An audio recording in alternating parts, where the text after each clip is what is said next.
Smashers, Friday night. Good evening, one and all. 'Tis Friday, which means after all of those of you who needed a drink are done with the libations, you could be coming across the river to Dirk World. And we'll be happy to see you because you'll bring a Sheen with you, and it'll be fantastic. So thanks so much. Let's start off with a bang already. We've got, look at this crazy motherfucker. Andrew Wolkowicz, Canadian, 50 US, $50, 50 US. I want to say that because it's dollars. Who else has dollars? Australia, Australian dollars, Canadian dollars. Somebody else uses the word dollars. Looking forward to another great stream. Upvote and subscribe, everybody. He's our biggest champion. Every show, every single one, he asks you all to upvote and subscribe. And if you could do that, it would be great. We'd appreciate it so very, very much because it really helps the channel out. Some people don't believe it, but it's true. It really helps out with the algorithm and gets us where we need to go. So thank you, Andrew, so very much. And Kieran Kelly, guitarist, 10 euros. Have a great one, Dirk, and everyone in the chats. Kieran's a guitar player. He's from Ireland.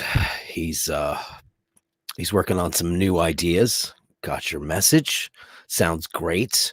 Hey, here's a thing that I'll totally be into, Kieran, is let's do we do the wristwatch shots. I'm of course wearing the Milgauss, and because it's Friday night, and why don't we do but as well as the wristwatch shots, why don't we do guitar shots? Since a lot of you people out there, or your drum kit shots, or your bass shots, or your trombone shots, or whatever it is that you collect or play, or whatever your pleasure is that you take pride in, why don't you send that to dirkkennedy@icloud.com, and I will post those and we'll talk about them.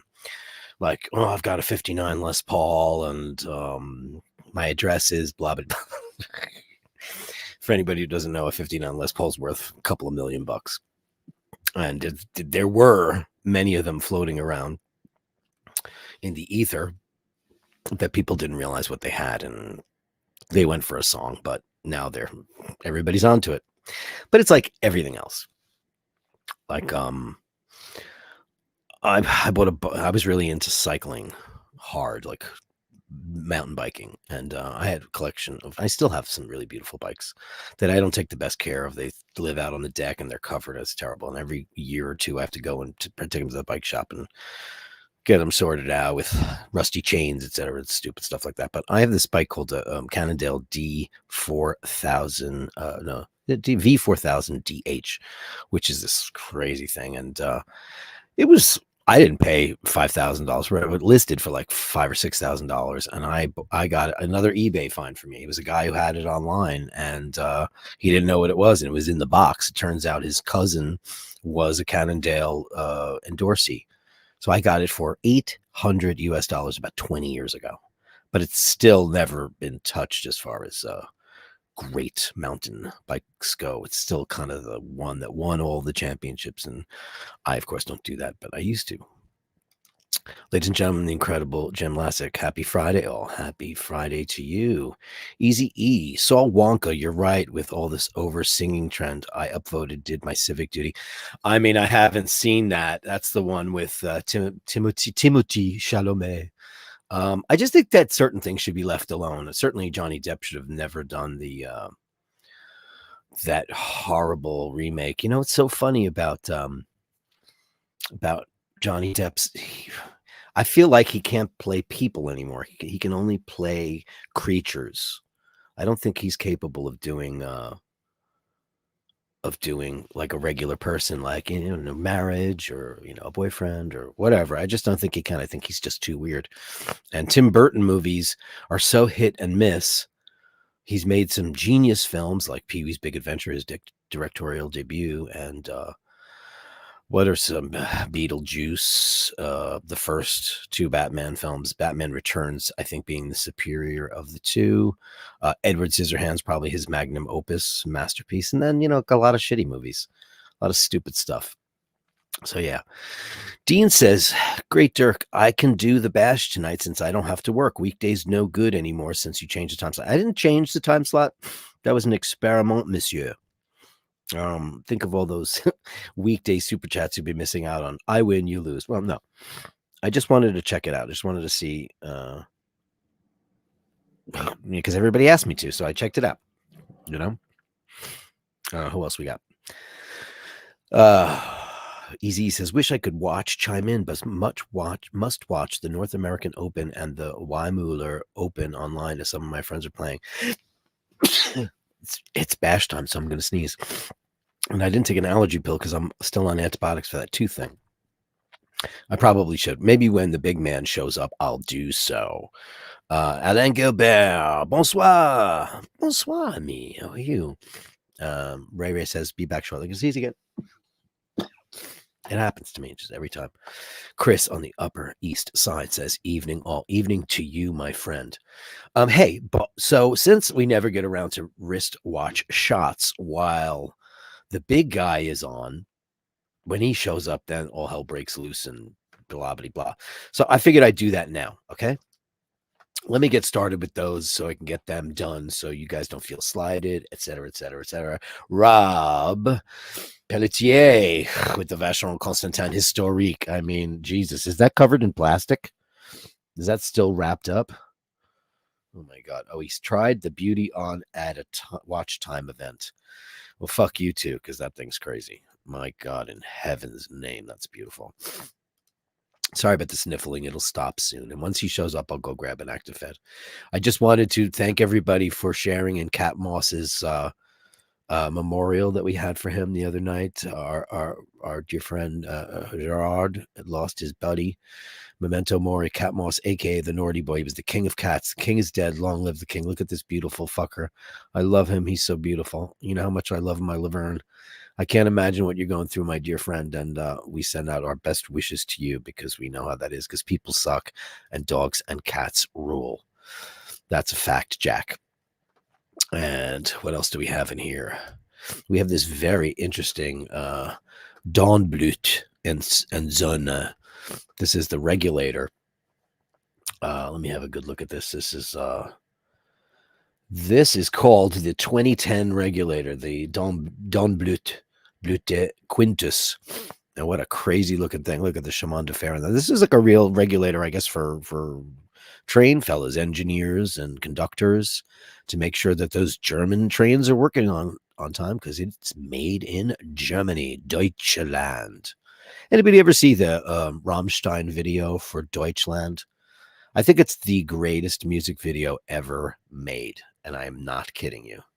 If you've not seen that, I mean, I think all their songs kind of sound the same. They're all and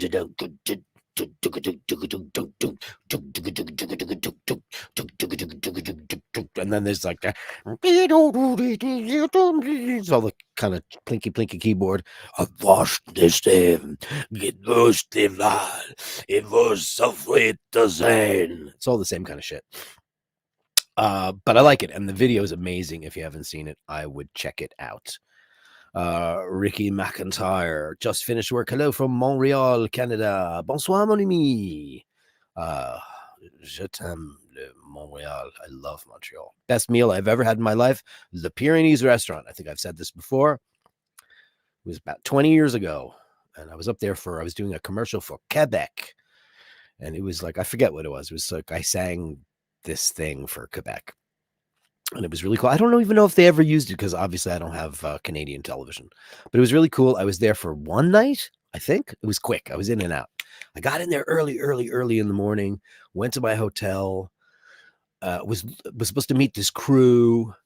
And here's a funny story, because I don't have very many watches, because everybody knows it's Friday. But we'll just look at this beautiful regulator. So I get to the hotel. It was the Intercontinental. It's right on the street that borders the new and the old town, I guess. Right next to the Saint Jean's, beautiful. And I had to meet my friends at a restaurant called the Pyrenees. There was a breakfast meeting, etc. So I go up to the concierge and I said, "Bonjour, mademoiselle, s'il vous plaît, où est le restaurant de Le Pyrenees?" And she goes, "Oh, it's right there." And I said, "Yes, it's right there." And she goes, "Oh, it's right there." And I said, "Yes, it's right there." And she goes, "Oh, it's right there." And I said, "Yes, it's right there." And she goes, "Oh, it's right there." And I said, "Yes, it's right there." And she goes, for like a half an hour.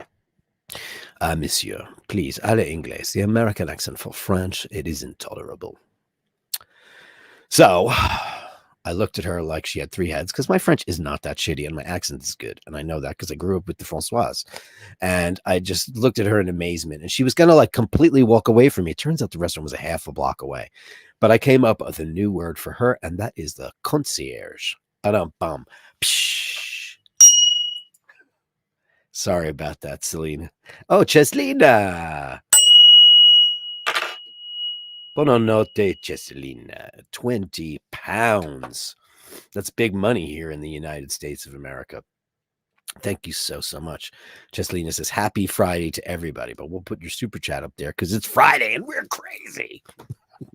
Friday has just become the biggest mental patient psycho place ever for us on Fridays. And now that, and it was all because we were doing the classique Wednesday nights. Let's keep the framework in French. We were doing it on Wednesdays, and it was like, meh. And then he shows up out of nowhere on Friday, and we got into the classic basher shit.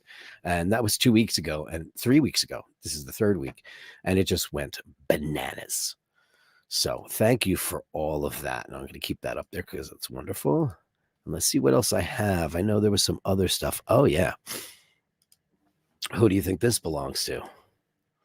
Right? This is the incomparable. Look at this. Oh, listen, let me that's the which one is that? That's the 16710. Yeah.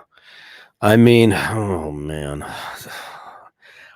I much prefer that over the ceramic one. I mean, I just think that's so classically beautiful. It just screams Pan Am to me. It just screams Pilot to me. It's classic. And I don't know why everybody, I know that those fade, but isn't the fade that's actually perfect? And Jim, I'm going to ask you a question. Is that a service bezel, or is that, knowing you, that's still in the box of papers? That's probably so mint. It's absolutely gorgeous. It's in perfect shape. But I love that when that fades and it gets all purpley. And I just love it. I just think that watch is so spectacularly beautiful. I much prefer that over the ceramic dial. I just do. Thank you, Jim. Jimmy. Anything but Jimbo. I know that is a fact. Ricky McIntyre says, just both last week a Longines center dial. Did you send it to me? Did you? I don't know. Oh, I got some more pictures, so look. Let me get them in here. Yeah, why not? We'll wait for the big guy because he's coming around the mountain. He's coming around the mountain when he comes. He'll be coming around the mountain when he comes. What do we got? This is from Kieran Kelly, right? Oh, no, this is from Angelo.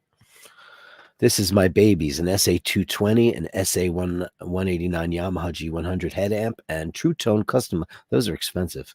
And two JBL 180s. Look at that. Look at that neck. That neck's seen a lot of action. That's like an 1890s hooker down at the near the Seine, working hard. You know that new guy? I forget his name. The Italian guitar prodigy. He's a Yamaha artist. Look at these, are great. I have a couple of Yamahas here. I have a Yamaha classical and a Yamaha steel, and they make great guitars, and they just don't get any love. I mean, their drums are some of the best in the world. I wouldn't touch their pianos to the 10-foot flagpole though, but that's another story. It's because I'm a Steinway guy. Or Bösendorf. It's not Bosendorf, it's Bösendorfer. Those are beautiful, man. I love that. Who's that new guy? Matteo Mancuso. Yeah, that guy's crazy. No pick. He just plays. I saw him doing Van Halen. And I mean, there's nothing. I'm sure a lot of you guys watch Rick Beato. He was on there, and that guy's nuts. He's just gonna, the two guys right now, the two big guitar guys are like John Mayer and Joe Bonamassa. I don't like the way Joe Bonamassa plays. There's something about him. He's weird. It's something about him that turns me off. John Mayer is just a man pig and a watch collector. So we have to because he, whatever John Mayer says goes in the watch world, and there's a watch named after him after all. But this guy's he's the next Van Halen. He's the next guy the next Yngwie Malmsteen. There's, in my humble opinion, there's just a handful of people that changed the face of guitar. And I'm not talking about who we like or who you like or who I like, because we all have that. Like my favorite rock guitar player is Michael Schenker, and quickly followed by Brian May and Randy Rhoads. But like the rock guys, Clapton, Hendrix, I mean Page, yeah, I guess, yeah, because everybody, but it changed the face of guitar. So those guys didn't change the face. Hendrix changed the face of guitars. Van Halen changed the face of guitars. Malmsteen changed the face of guitars because everybody started playing neoclassical after that. You got the guy playing, the dirty, distorted rock and roll. That's the first guy. Then the second guy tapping. Nobody did that before. Actually, Ace Frehley did it, but not as well. And then you got the neoclassical Swede, and that's the last guy that changed the face of guitar. There's been other guys like Stanley Jordan, but it didn't really take off to the mainstream. But I think that this guy's going to do it. Thank you so much for that. What else do we got? Why not while we're doing this? Greek Force Friday. Billy, what do we got?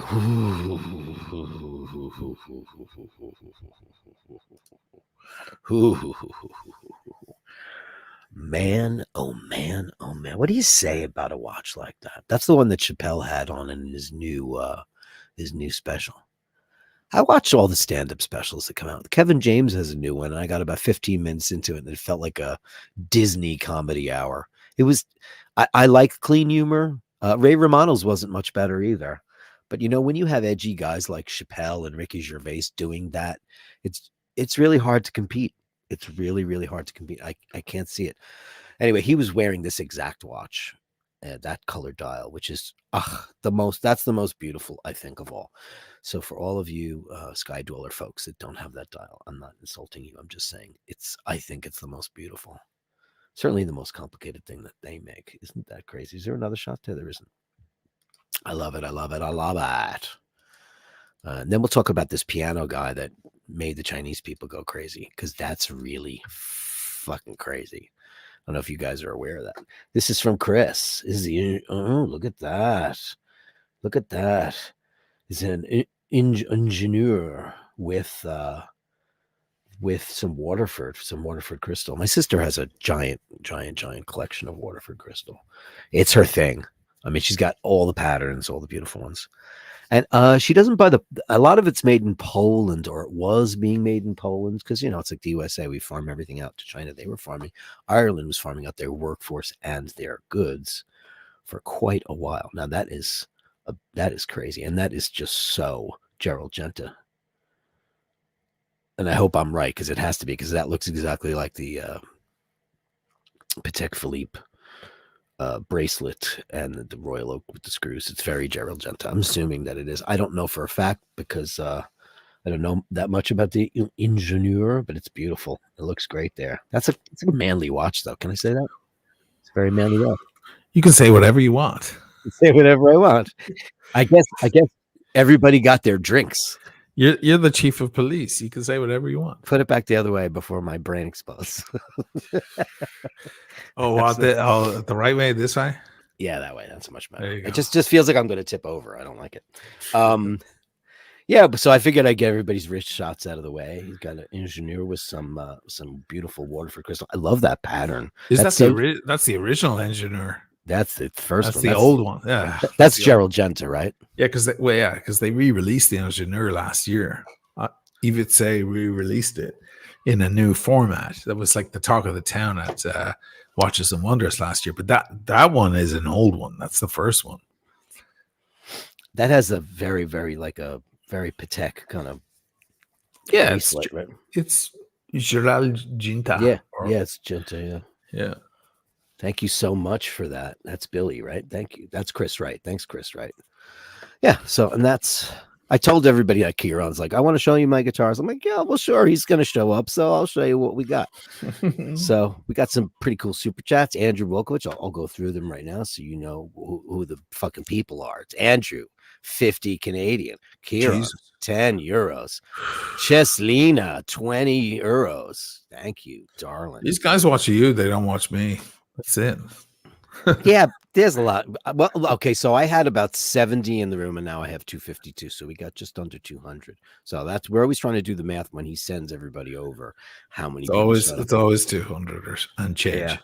It was less than that today, though. No, because I saw it was 45. What happened? I lost all those people. They didn't want to look at the watches. What happened? That's crazy. It looked like 45, and now it's 252. Whatever, it's still a decent audience. Well, welcome all 252 of you. Yeah, guys, like pour a drink. This is real bashers, classic bashers. Yeah. So Jim Lassick, I'll just show you this picture. Hold on. Did I get rid of it? I said to him, he's got his GMT Master 2, and let me find it. And I said, no, now knowing how we know him, I said to him, God, I love that watch, especially when the bezel is all faded and stuff. And I said, but that looks absolutely mint. I said, knowing you, my dear friend, it's probably brandy new in the box and untouched, and there it is.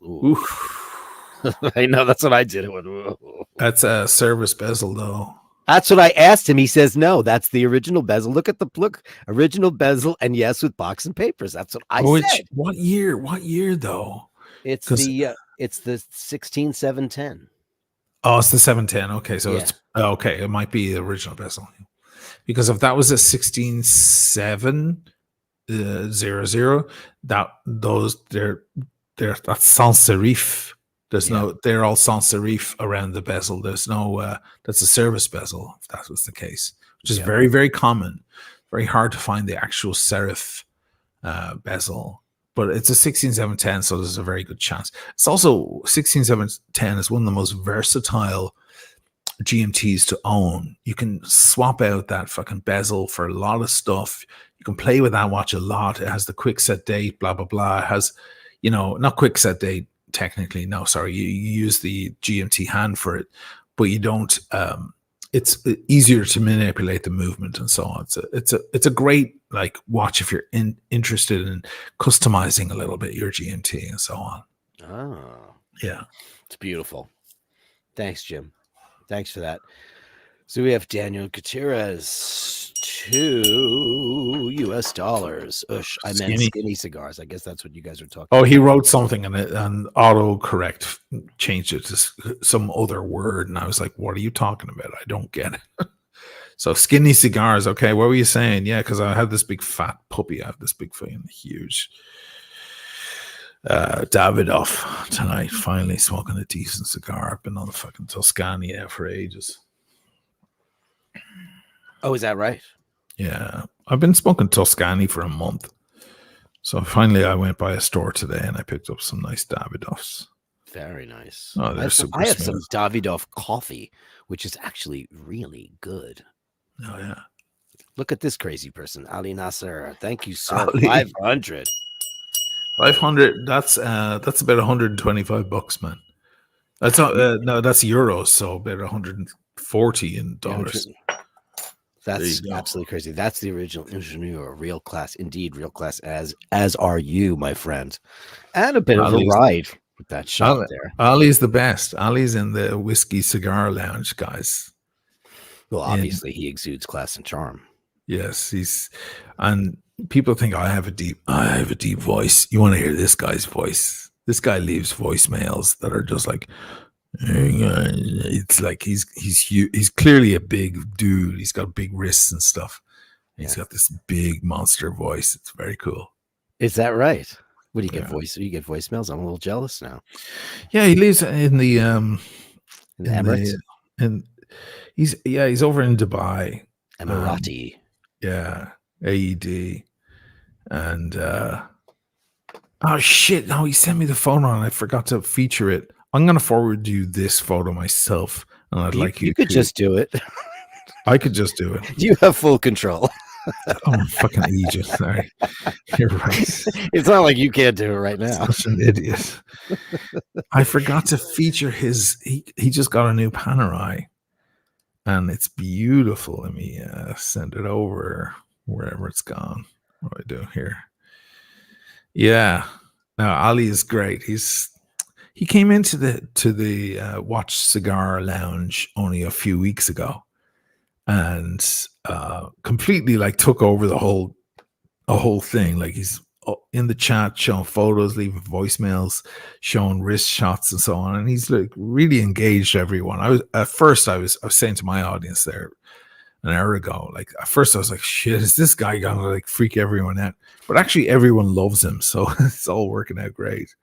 But yeah, he's fantastic and a great supporter of both channels, it would seem. So that's fantastic. Jim Lassick says it's a 1999 beautiful Tobster. Hey, everybody's favorite right-wing conservative. Don't show people's email. I don't, buddy. I show my own email address. I have my email set, so it's just a name. There's no email addresses. I'm not going to be in the business of doxing anyone. Andrew Volkovich, 10 Canadian. You're a legend every night. Everyone remember, it only takes a moment to upvote. This guy, you know what he does every single show? Starts out with a super chat and asks everybody to upvote and to subscribe. Pour a drink and enjoy the start of the weekend. Can't thank you enough. He also sends me many Randy stories because he's a dirty boy and he's very creative. Dean, £4, 99 pence. Dirk, did that Seiko make it to the winner, or is it still stuck in the UK? No, it's on its way. It cleared customs. I sent Asheen a shot this morning. I had tracking on my phone. It got sent, and it is on its way to him in London. So thank you for asking, and thank you for the £5. Because as we all know, sterling is just the best currency because it's worth the most. I'm always amazed when you see the price of things in England. You go, holy fuck. And then you think, oh shit, that's almost double. Yeah. It's just horrific. Ladies and gentlemen, the incomparable Carolyn Martin. That watch is gorgeous. I'm sure you're talking about the Speedmaster too. No, oh, maybe that. She's a big GMT girl though, isn't she? Oh yes, she has the Black Beauty. She has the espresso. Black Beauty. Does she not have a Pepsi too? Oh, she probably does. She has a lot of good stuff. Carolyn is one of the first people that her AD calls, and they're like, oh, we got a great new watch in. Who should we call? Carolyn is like in the top 3 of those people. So she has some beautiful pieces, but I know one of her favorites is the GMT espresso. She may be talking about the Oisin, although I missed a lot of the chat. So I don't know. Give us a comment on which one you're Did she get her bread? Yeah, she got her bread. She did. Yeah, she got her bread. That's great, man. That you said her fucking bread. That's and it turns out it was her birthday at the same time. I know. I was wishing her happy birthday, and I thought that's so fucking cool. She got like a nice soda bread. Show Enough says he did the conversion. It's $136.13. Well, wow.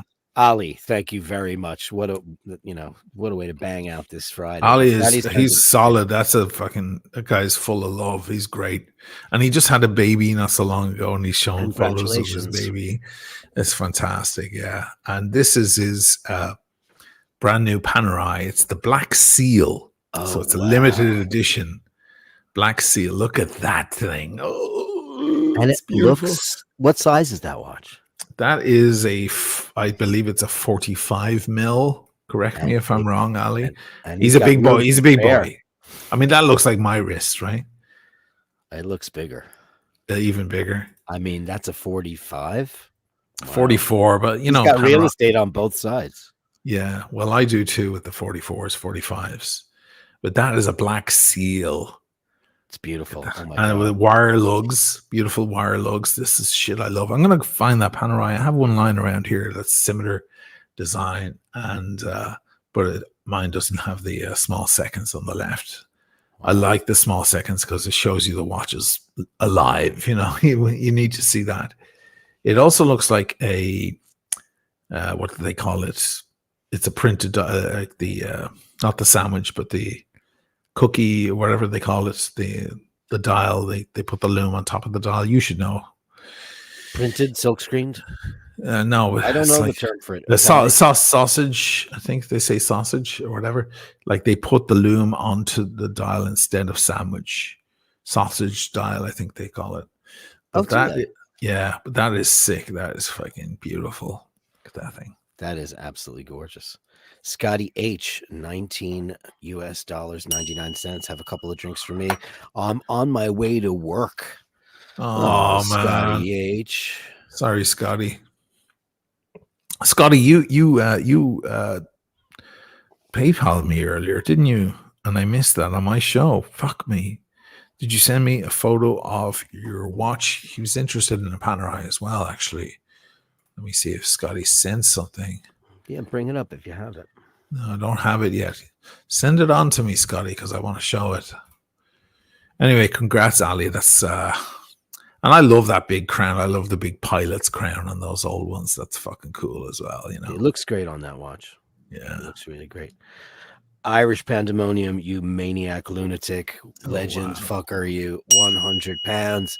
Hello, Dirk. Thank you so much for your kindness. It's such a powerful tool that is simply just not used enough.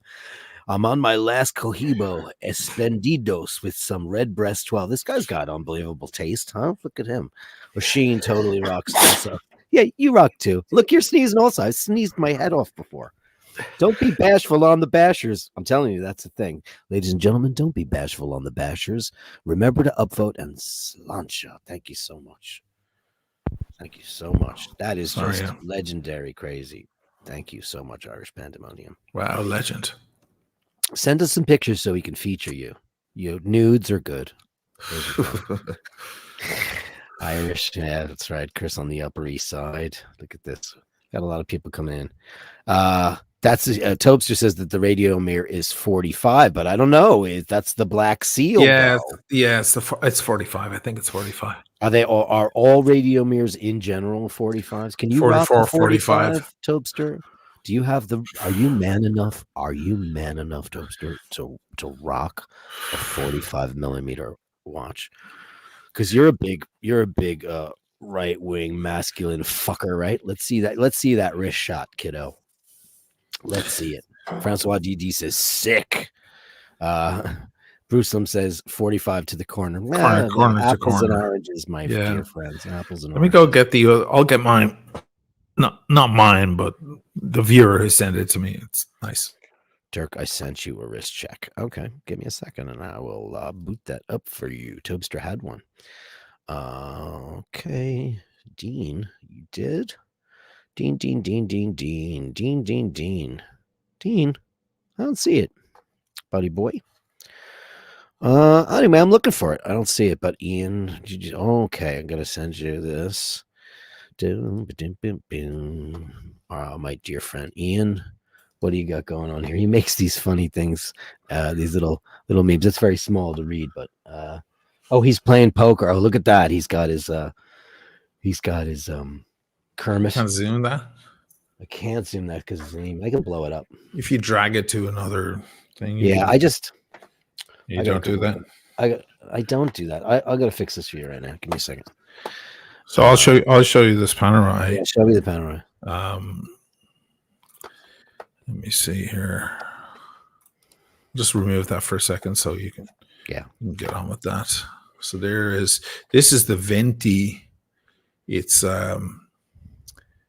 lovely brown dial. It's hard to see in this light, but it's like a deep brown dial, and it celebrates 20 years of the Panaristi. Wire lugs, no small seconds, but I'll put it on to show you what it looks like. That's a 45. This is a 45, yeah. But a 45 in Panerai doesn't wear like a 45 Rolex would, for example, like if that existed, which it doesn't. Look at the big Tudor head behind you. Well, that's my one of my videos. Oh, it is. Yeah. Like they better call you up with an offer. They should all call me with offers. So I have real estate on either side. Look. You do, yeah. Look at that. I love that watch. Oh man. Yeah, and do I Loom have that bitch up, will you? Yeah, I knew you were going to ask for that. I came prepared. I'm a loom queen. So this is sandwich dial as well. Oh God, Jesus Christ, that's not even believable. Yeah. What is it with Panerai and their loom? What is it with them? Amazing. Well, the loom is very important. It always has been. For the frogmen. Yeah. It's a nice one. This one's for sale, guys. If anybody wants it, reach out to me. I can't remember how much he wants for it, but it's a very decent price. It doesn't do it justice though, this camera. I need to show people like this beautiful, deep, lush toffee brown that the color that the dial is. It's kind of a stunner. No open back, I don't think. No, on the back it has 20 years of the Panerai. Look. Wow, that's limited, huh? Yeah, limited edition. Yeah, Oh, that's 20 years. beautiful. Yeah, Look at that. It's like a Sherman tank. Look at that yeah, thing. yeah. Fucking Christ. amazing. And there's 2 extra straps that come with it as well that he bought. There's a rubber one, I think, and then there's another like a deeper brown that matches the dial. Wow. So it's it's for sale if somebody wants it. I mean, I'm tempted to take it myself, but if somebody wants it, they can have it. It's a beast. It's beautiful. It's a collector's item because it's 20 years at the Panerai. Because the Panerai, they were a watch club before anyone was a watch club. This watch club shit online is newish. It's only been 6-7 years, really. Really, it's only been 6-7 years. Whereas the Panerai, before the internet was really good looking at all, the Panerai were doing it from 1999, 2000. They started sharing. They started a vlog and a club and a group, and then they started meeting up. And there's the Panerai. So this is to celebrate 20 years of that. It came out in 2020, and it's called the Venti, which is Italian for 20. There you go. Yeah. Beautiful. Yeah. So here's what Dean was talking about. Let's have a look. That's you're showing a load of stuff there. Don't do that. No, that's not what that There's a shitload of stuff on the screen, man. Just remove that. But you can't see any addresses. Yeah, I have it set so you can't do that. No, drag that. Sorry, man. I hate to press this. Please drag that photo out into a new window and just share that window. Thank you. That's his Yacht Master. Oh, that's the blue dot is fucking amazing. I was talking about that tonight. I want them to bring that out in 42 mils. It'd be great in 42 mils, but because they might just do that. They might. That is a classic. I love that watch, and I love the rhodium, of course. So it's one of my favorite watches ever. Absolutely beautiful. Thanks, Dean. I finally got it. I don't know if you had sent it before, but I don't see it in me emails. And this is the other one that. This is from. Who is this from? Oh, so that's the new Ingenieur. Yeah, this is Chris, the new one versus the old one. Wow. Oh, look at that. What Jesus. A great juxtaposition, my friend. Thank you for that. Wow. It's so much bigger. Oh, my God. What happened to us? What happened? Archie would say it's all the fucking steroids in the chicken. we just got bigger as people, Does Australia have that same problem with like the US does with chicken? They put so much estrogen in chickens in the United States to make them all plump and juicy, and that's why women. Yeah, and then you get bloated. You eat it and you get bloated. Yeah, it's really bad. Yeah. It's like you're having your period. Yeah, it happens. I love chicken. I love making roast chicken and everything, but I always feel a little fatter and bloated for a few days. Even in Italy, though, they have so many rules about what they're allowed to do and not allowed to do. Yeah, well, I feel like it happens. I mean, when we were at, the many times we were at David's farm, Paul's cousin who does the Grana Padano cheese, he was showing me the rules and regulations and the inspectors that come and all. It's unbelievable. The cows have to eat grass and it's incredible. Sure. There's just there's no bullshit at all allowed, or they'll shut them down immediately. Right. And they also provide the house and the farm. I mean, to the farmer, which is really, really crazy. Right. Thank you for that. That's a great little juxtaposition. I thank you so much for showing that because I had no idea. That's amazing. That's great. I've never seen both side by side. Save that photo. Forward me that photo. Yeah, I will. And this is dear Ian. Perfect. And he's at Mandalay Bay because he's a professional poker player. And there he is with his diamond bejeweled Datejust and his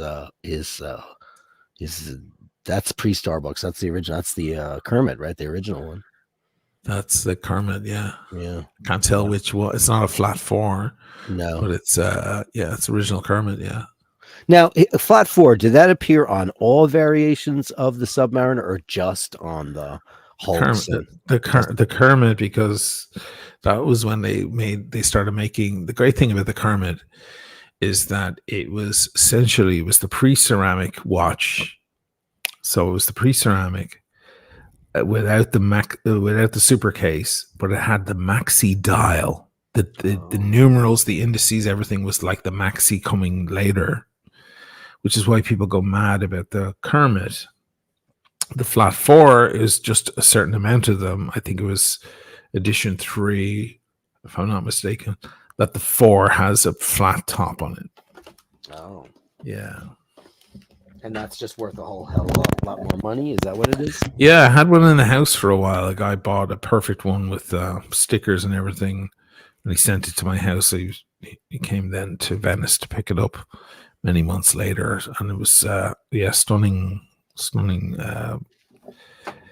specimen, you might call it, of that watch. I switched my headphones because the other one was cutting in and out, and I wasn't digging it. Oh, I gotta go send this to UE because I'm having a problem. This thing keeps coming out, and that's not cool. These things like $1 billion. Those fucking in-ears, molded, sculpted fuckers. Golf guy. I don't want to miss out. Don't want to miss a thing. Thank you, golf guy. $1. £1.99. Doomsday clock at 90 seconds to midnight. Wait list. What is he referring to? Do you know? Well, they recently announced that the Doomsday clock is still at 90 seconds. Oh, is that right? Yeah, it's been at 90 seconds for a few years. We're like that close to, obliterating ourselves. So I assume he's mentioning that. The wait list, the wait list for a watch. There's still a wait list, guys. I'm sorry to break it to you, but if you want especially certain Rolex or Patek or AP, there's still a Why would you buy them if it's over? What's the point? Just smash the window and take it. Right. If it's all over, fuck it. Yeah, I guess that's what golf guy is trying to allude to there. He's like, should I just go along with a hammer and just hit a fucking window, a grab? I'm right. Dirk Kennedy at iCloud.com. Tell me when and where, and I'll get the baseball bat, and we'll just go get all the watches. No, you all the Petrus and die. No, you have to. Yeah, you've got to ride the motorcycle because he's got to jump off the back, smash and grab, jump on the back of the motorcycle, and then you split. That's what they all do, right? Right. There's video of them doing it in Milan last week. I posted it. Oh, fuck. It looks just like the scenes from London. It's the same thing. Is that right? Mind you, he didn't get anything. He smashed that window, and it kept cracking and cracking. It's clearly some sort of plexiglass or some sort of reinforced shit. He couldn't get anywhere, and he just dashes back onto the motorcycle, and they speed off. Loser. So he didn't get anything out of it. No. Wow, that sucks. Jim Lassick with $5 Bash like Michaela reviewing watch brands. That Panerai is clean. Love it. Everybody's loving Michaela and her amazing. Her channel's doing great, everybody. Thanks for I know you all join us for Watch Fashion, please, and we appreciate it. She's a fabulous, formidable young lady, and thank you for following her. She's doing really well. She's planning on more content and being a little bit more out there, and applause and kudos to her. Yeah, for sure. Ray, €5 super sticker. Thank you, Ray. He made some allusion, said that not being on the show tonight. I was like, where are you going? Because Oisin got you drunk and then you passed out. Is that what happened? Is that what happens? Guys, who needs a drink? Then you have the drink and then it's all over. I think that's what it is. They're pouring a second drink or a third drink now. Come on, guys. Yeah. Light up another smoke, open another can or bottle or whatever you're having. What were you drinking tonight? I was just having some scotch. Whose show was I watching? Oh, I was watching Timmy on his anniversary show. And did you get him the bottle of blue? Somebody got him a bottle of blue. No, I didn't get it for him, but yeah, someone got it for him. And I don't think he'd ever tasted it before because he was like, "Oh my god, I've even tasted it." I mean, I know nothing about. I know about whiskey, but I don't drink it because I don't like it. Not my thing. But Paul loves the blue, man. He thinks it's really great, and he's not a snoot. He doesn't like the peaty shit. The blue is beautiful. Yeah, he thinks the blue's great, and he loves the gold and the special reserve gold, and he likes double black as well. I like double black too.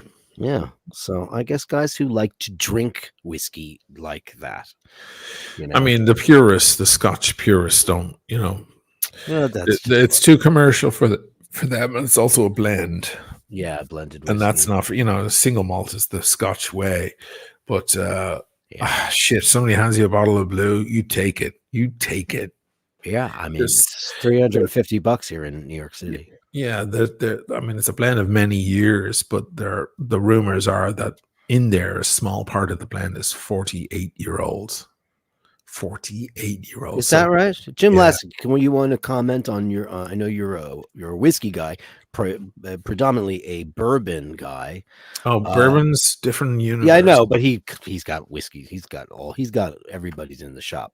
He's got Okay. stuff. So I just want to see if he'd chime in on that.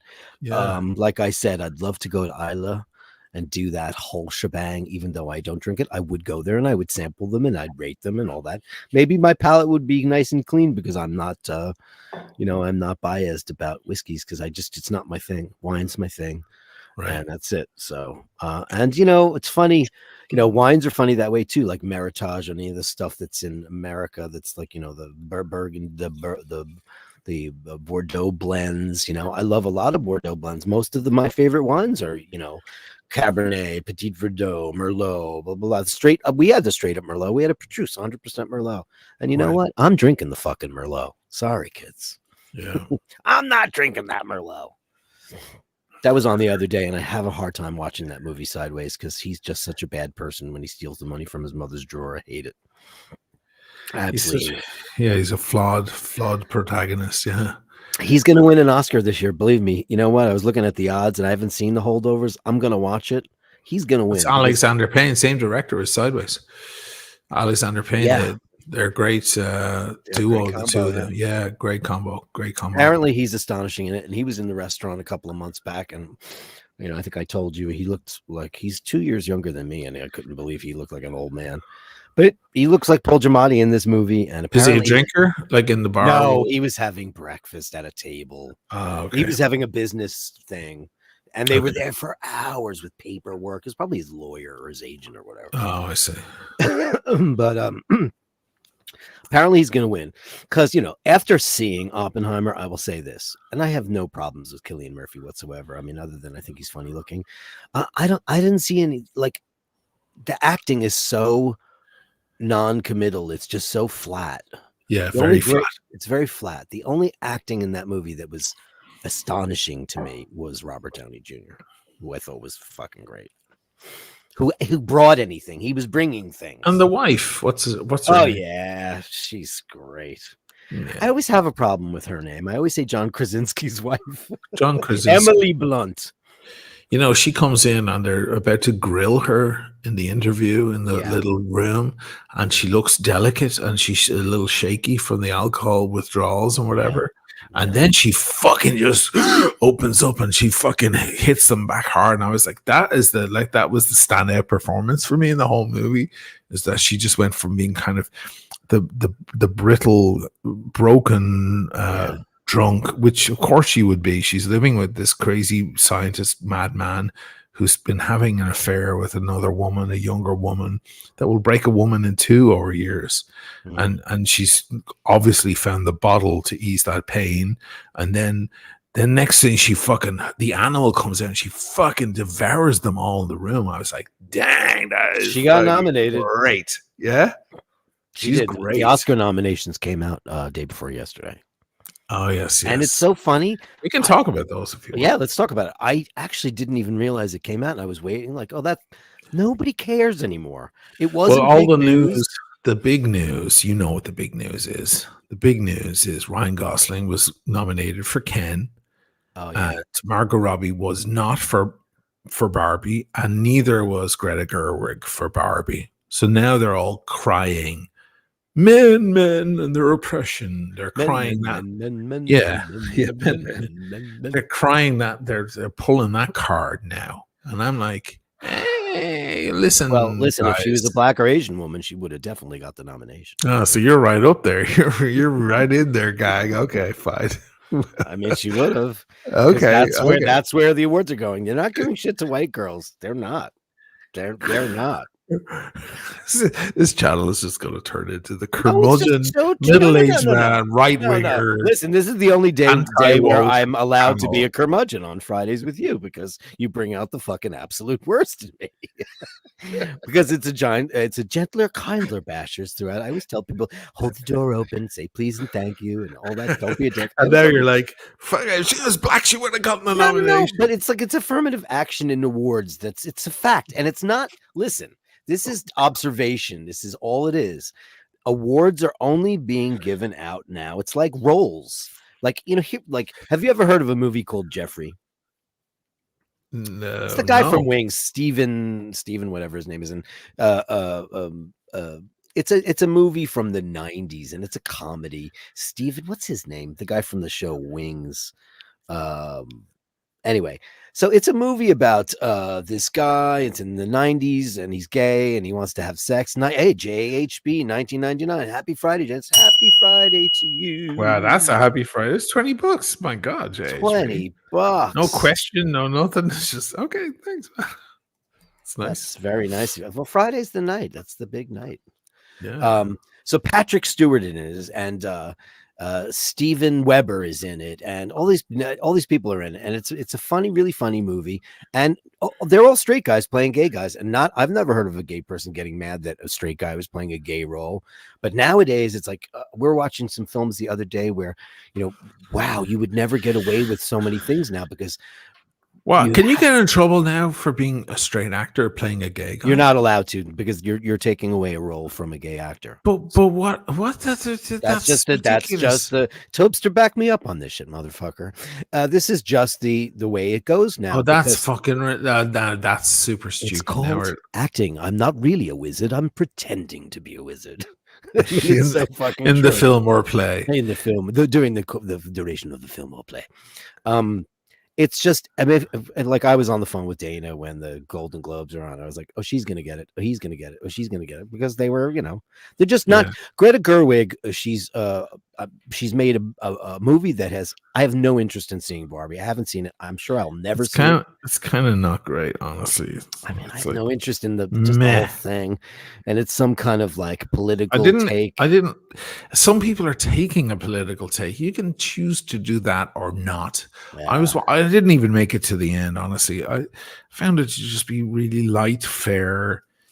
And I kind of just was annoyed, but like when they're like, "Hi Barbie, hi Barbie, hi Barbie," I was like, "Come on, this scene is getting ridiculous. Like, is there an angle here? Like what the fuck?" But there's an angle here. Yeah, I guess there's an angle. Tobes just says, "Look up the Academy diversity rules. It's on their website." Should we do that? Well, let's do it. Let's do it right now. Okay, hold on a second. Fuck. That's hilarious. Oh God! Get the folks riled up while I get this up. Yeah. Okay. Let me grab it. Golf guy says, "Unblock me, Oisin." Do I have you blocked, Golf guy? Let me go look. I'll look for you, man. There's a long list, so it takes me a while, and it's not in alphabetical order, so I literally have to search. Why did I block you, Golf guy? Did you say something stupid, Golf guy? I usually give people like a couple of chances before I block them. To be particularly offensive for me to block you. Oh boy, I got it, and it's Pure Palm says, "Hello and good evening, Dirk and Oisin, and all you fine folks in the chat. Kind blessings to everyone. Kind blessings to you. Can we just have a bit of that, Golf guy? Did you say that Barbie was a total shite in the bag of shite?" Yeah, and Golf guy also says that Oppenheimer was shite. I didn't think it was shite. I thought it was far too long, and I thought that they didn't explain a lot of things. Like, I know the history of that, you know the history of it, he knows the history of it, so a lot of people do not. So I think that they needed to explain things a little bit more than showing it the guy at the fucking chalkboard. Yeah, don't assume that people know. Yeah, there was too much. For years, I would reference Oppenheimer. I'd be like, "Well, the world has changed since Oppenheimer's bomb," and people would look at me and go, "Who?" At least that problem now is taken care of. Now I can reference the guy. But so I know the difference between, you know, a nuclear fission bomb and any other kind of bomb, the hydrogen bomb, for example. So I kind of had the feel of the whole thing. I know about E equals MC squared. You know, physics is my thing, and That's chemistry. my favorite I'm Mariah really- Carey album. What Now I'm called MC E equals MC squared. is that? The name of a Mariah? I didn't know that. So I'm glad I didn't know that. Yeah, why Thank would you you for know that? telling me that. So anyway, you know, you might be right. Maybe they need more. They need more reference now. Listen, one of the arguments they're coming up with right now is clearly this film, like Barbie, made $1 billion or whatever it made, right? More, close to 2. It's up there. It's Close to 2. Sick amount of money, and she's the highest grossing female director of all time. Sure. Why didn't she get an award? I'm like, well, that's not an argument. That's not. That's just like It's not supposed to be based what on a- commercial performance. Of course, Artistic merit. right. So why did Parasite win Best Film like 2 or 3 years ago, and not 'Cause it John was Wick Part 3? Because John Wick Filled with Part 3. people who are underrepresented. That's why. No, because it was a great film. It was brilliant artistic. Oh, it was great. I didn't film. see it. Yes, and it was brilliant artistic film, and that's always been the case with movie awards. In most cases, it's not who makes the most money. Otherwise, it would be Jurassic Park wins. Jurassic Park wins. You know, John Wick wins. John Wick wins. No, you know, those films never get the accolades because they're not artistic. The remains of the day, and that's yes, you want English highbrow language. shit, lowbrow shit.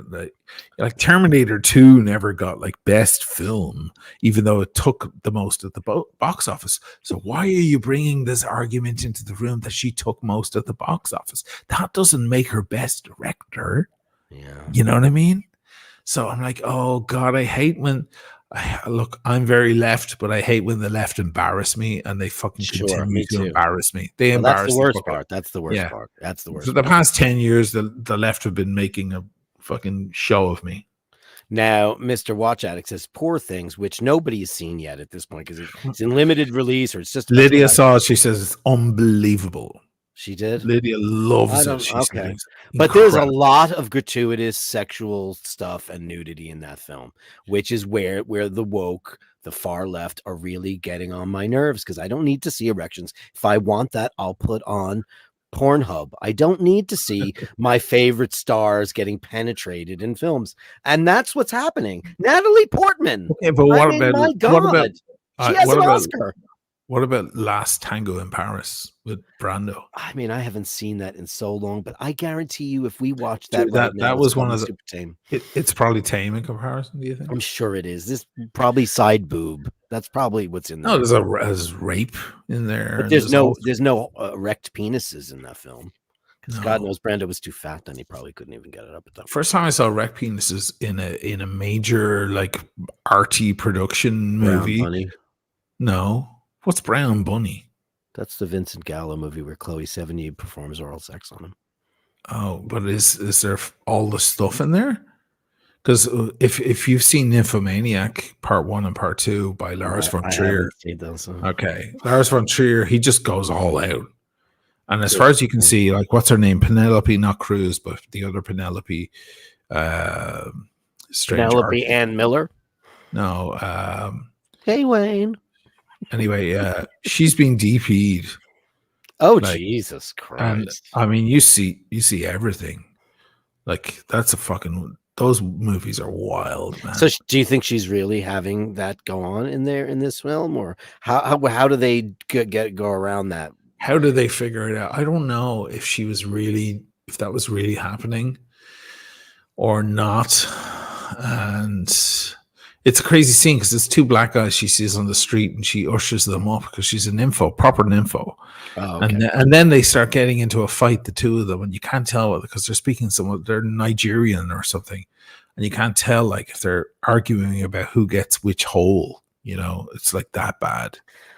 But that's Lars von Trier. I don't want to. Lars von Trier is just he'll do it. Lars von Trier is always one step away from a close up of an anus shitting You know, he'll I always don't need shock that. the fuck out of you. So Yeah, why do people watch his movies? Are they great? some of them are life changing. I saw the one with the asteroid or the so, Melancholia. yeah, I saw that, and Tough film, very it tough was very film. hard to watch, and I Well, can't think Dancer of in it. the Dark was life changing for Oh, me. that's Dancer right. in the That's the Dark is a Bjork movie. Bjork I movie, loved that. life changing. Oh, okay. Lydia saw, which one did she see? Was it Nymphomaniac or whatever? And she fucking hated. She's turned off Lars von Trier. And Lydia's like the most film noir heavy. She won't even watch a film in the English language. Like, she's such a snob. Yeah. And she's like, Lars von Trier, no, I don't give a fuck about him. She's like, he's shock for shock value. Yeah, because that's what I think everybody's doing now, and I just think, and no one's afraid to say anything. Like, you know what we need? Like a little bit of censorship.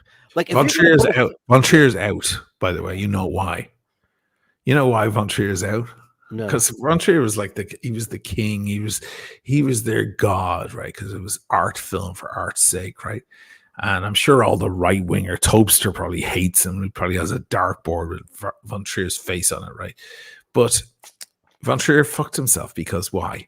Because Von Trier was originally, he thought he was Jewish, right? This is how you get in trouble. Mention the tribe, never do it. He goes, he thought he was Jewish, so he was always very proud. Turns out he's not. He's actually a descendant of some Nazi family in Germany.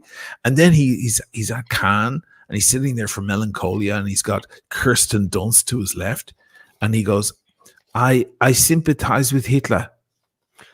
Oh my God. He didn't say that. Yeah, and the room just went. He said that like on a mic? Yeah, on a mic.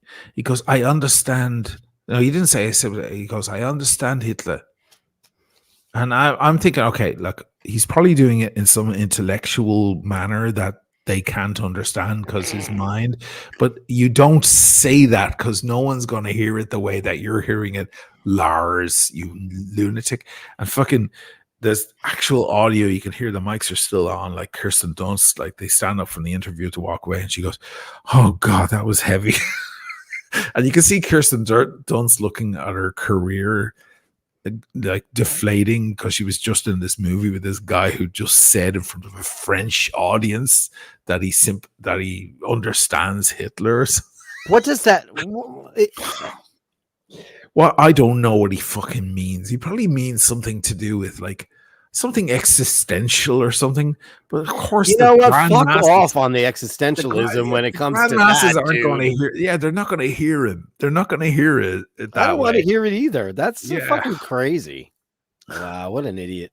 I'm glad I watched Melancholia. And I was like, I don't get this. I don't get those kind of people who do that. And he's like Lydia's right. He's just trying to be provocative. It's like Madonna showing her gi at 60. You know. Right. Shooting his mouth off about fucking Hitler, you fucking dumbass, and fuck you, fuck him. I don't know. You know what? It's a stupid thing for him to say in front of a fucking audience like that. Like, don't, unless you're going to describe it perfectly in a film where we understand exactly what you're talking about in a, I don't know what fucking reason, what idea you have. I'm sure it's a thought experiment. Didn't Socrates say that the mark of a great man is to be able to play with ideas he doesn't agree with? I completely agree with that. My whole life is that. I love to play with ideas that I don't agree with. Just don't fucking Nazis. Say it. But don't fucking, oh, well, you can do that, but don't say it. Don't fucking say it on a microphone. Oh, of course, I've done that, but not.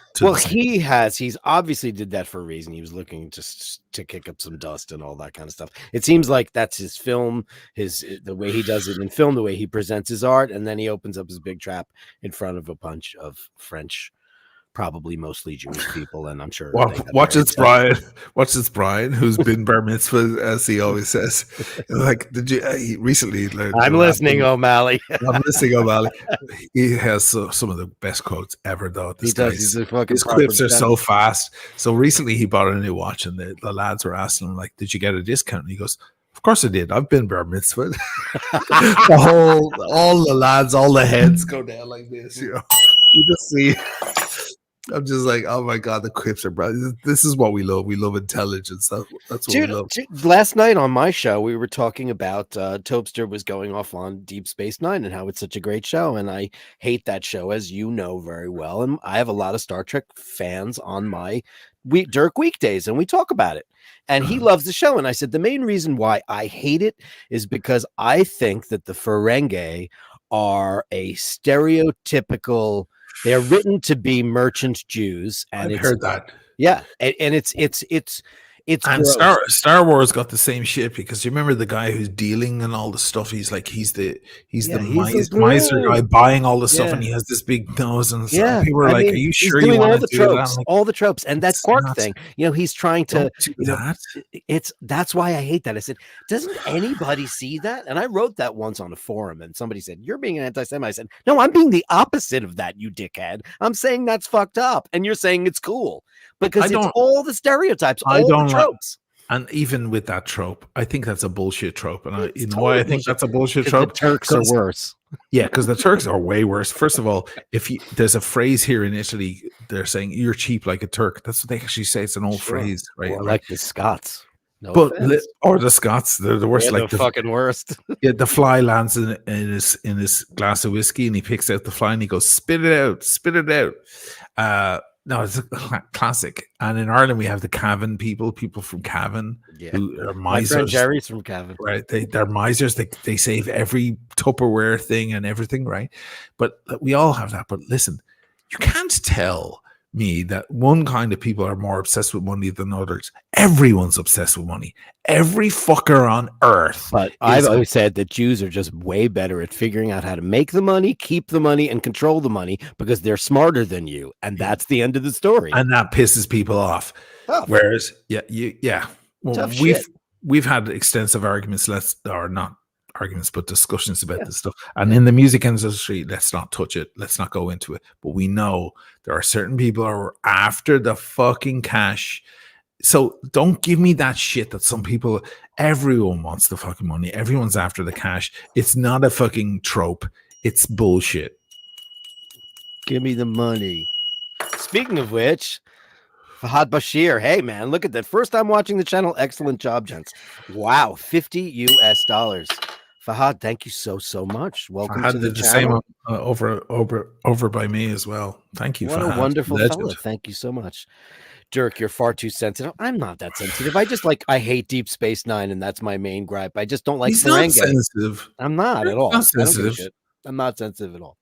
He's not actually. And I was bar mitzvahed in a different life, just so you know. But he's not even being. I don't think he's even referring to that. I think. No, I know. No, it's just that. Maybe because I'm just becoming crotchety old man. Did I tell you about the guy that there was a guy that's written me a couple emails about how much I remind him of Matt Walsh, and I'm like, oh no. Oh, Matt Walsh. Not that they have a guy. beard. I was like, not that guy. And then he got a little creepy, and I was like, oh, you've got a Matt Walsh fetish, you dirty closet queen. Get out of here. Claude Talk says Dirk is like the hottest stripper at the club with these super chats. Well deserved. That's right, baby. I thought you were getting a gong. I'm sick of that one. bell. It's back ordered. It said it's coming on Sunday now. I'm like, I thought you were gonna get a digital gong. No, I ordered a little. I know, but I thought you were gonna figure the other thing out. Do you know? I've on a daily basis. You know what it requires me to do to build it. Digitally build it. And I'm like, I just want a template to drag in. You could hang like different size gongs behind you and have a small, a medium, and a large. Yeah, $50 is a pretty big gong. We had a lot of gong things today. Golf Chat says you missed my super chat and you've blocked me, O'Malley. Did you? Did you block Golf Guy? Golf Guy, you're funny. Okay, I'm gonna go look now for Golf Guy. Okay, are you called Golf Guy? Well, is that how I'll see you in the whatever? It's all right. Irish Pandemonium, a belated happy birthday to the incomparable. I put that in there. Carolyn Martin. I'm going to have to buy a couple of her fabulous pens. You absolutely should. Hey, listen, the pens are gorgeous. Have you got one? You got one right there. Which one is? Oh, this is custom made for me, baby. Look at this. Look at this beautiful pen. And this, my friends, is magnetic. You can hang it out. Just put it underneath. It'll hang off. I'll show you. I have the same thing. Yeah. This is what I did. Yeah, there you go. Look. Yeah. And it writes like a dream. Oh, they write so well, man. Let me see yours. Can I see yours? Look, it hangs off. Look. Yeah, I'll show you yours. Of mine. All right. You show me yours. So, look, this deep. Canteen boy. And I have this one, which is the one I use the most because I'm terrified of having a magnet around my watches. Of course, don't put that fucking pen near your watch. That's sick. This one is beautiful. This is the one I carry with me in my canali coat pocket all the time. And there's something, super name drop. As Emma would say, look down around your feet, you drop some names. So it's a great feeling when you're in the fucking UPS and they need you to sign, because over here there's privacy shit, like you need to sign all sorts of stuff when you're shipping a package international, and they hand you some stupid biro, some crappy plastic thing, and you don't even pick it up. You just reach inside your pocket and you pull out your pen and you just go, oh yeah, sure, and you just my dick's bigger than that, sir. Yeah, it's like in America they're big pens. Piece unique Bic, right? They're ubiquitous ubiquitous. This is, they're all unique. No two pieces are quite alike. And it's just great having a pen that is like this one of one. It may not be a Mont Blanc. That's fine. That's a whole other level. That's $1,000. These things are $150, $200, right? Isn't that what she sells them for? Yeah. Yeah. These are incredibly reasonably priced, considering the craftsmanship that goes into this. Because she showed me some pictures of her pen making process, and it was absolutely insane. Insane. Look at this beautiful. Oh man! So that's the name of it. They're RGC pen makers. Is it RCG? No, or RGC. No, RGC. RGC. Sorry, let me fix that. RGC pen makers. So look them up on Instagram, guys. And now I fucked it up again. Sorry, you get it. Okay, it's late. I'm smoking, drinking. So anyway, good. Yeah, go to the website, order her pens because they're beautiful. The Ferengi is saying, sell your mother if you get a good enough price for her. Yeah, they do. It's just ridiculous. Anyway. Is that what they say? Yeah, they've said it. It's Deep Space Nine. It's trash. It's it's like a bad sleazy motel where people just show up. They don't go anywhere. It's boring. Sorry, guys, it's boring. Hansi Hirschkinson said, "That's like, excuse me, Mr. Manfred Jensen." Does anybody know what movie that's from? No.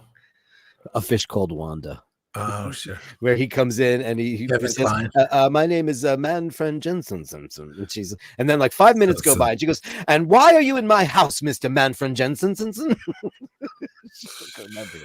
I watched Barbie on a plane. It's okay, but sure, no life changer. Popcorn cinema with a tiny amount of social criticism, but nothing too serious or groundbreaking. There you go. That's how I feel about it. I didn't even finish it, but that's how I felt about it. It's like no big deal. You know what was impressive? The sets. The sets were impressive. Those, those kind of cartoonish sets that were actually real sets. It was like a throwback to old cinema back in the 30s, 40s, where they actually had to make a set. Waves, fake waves. Sets, things like that.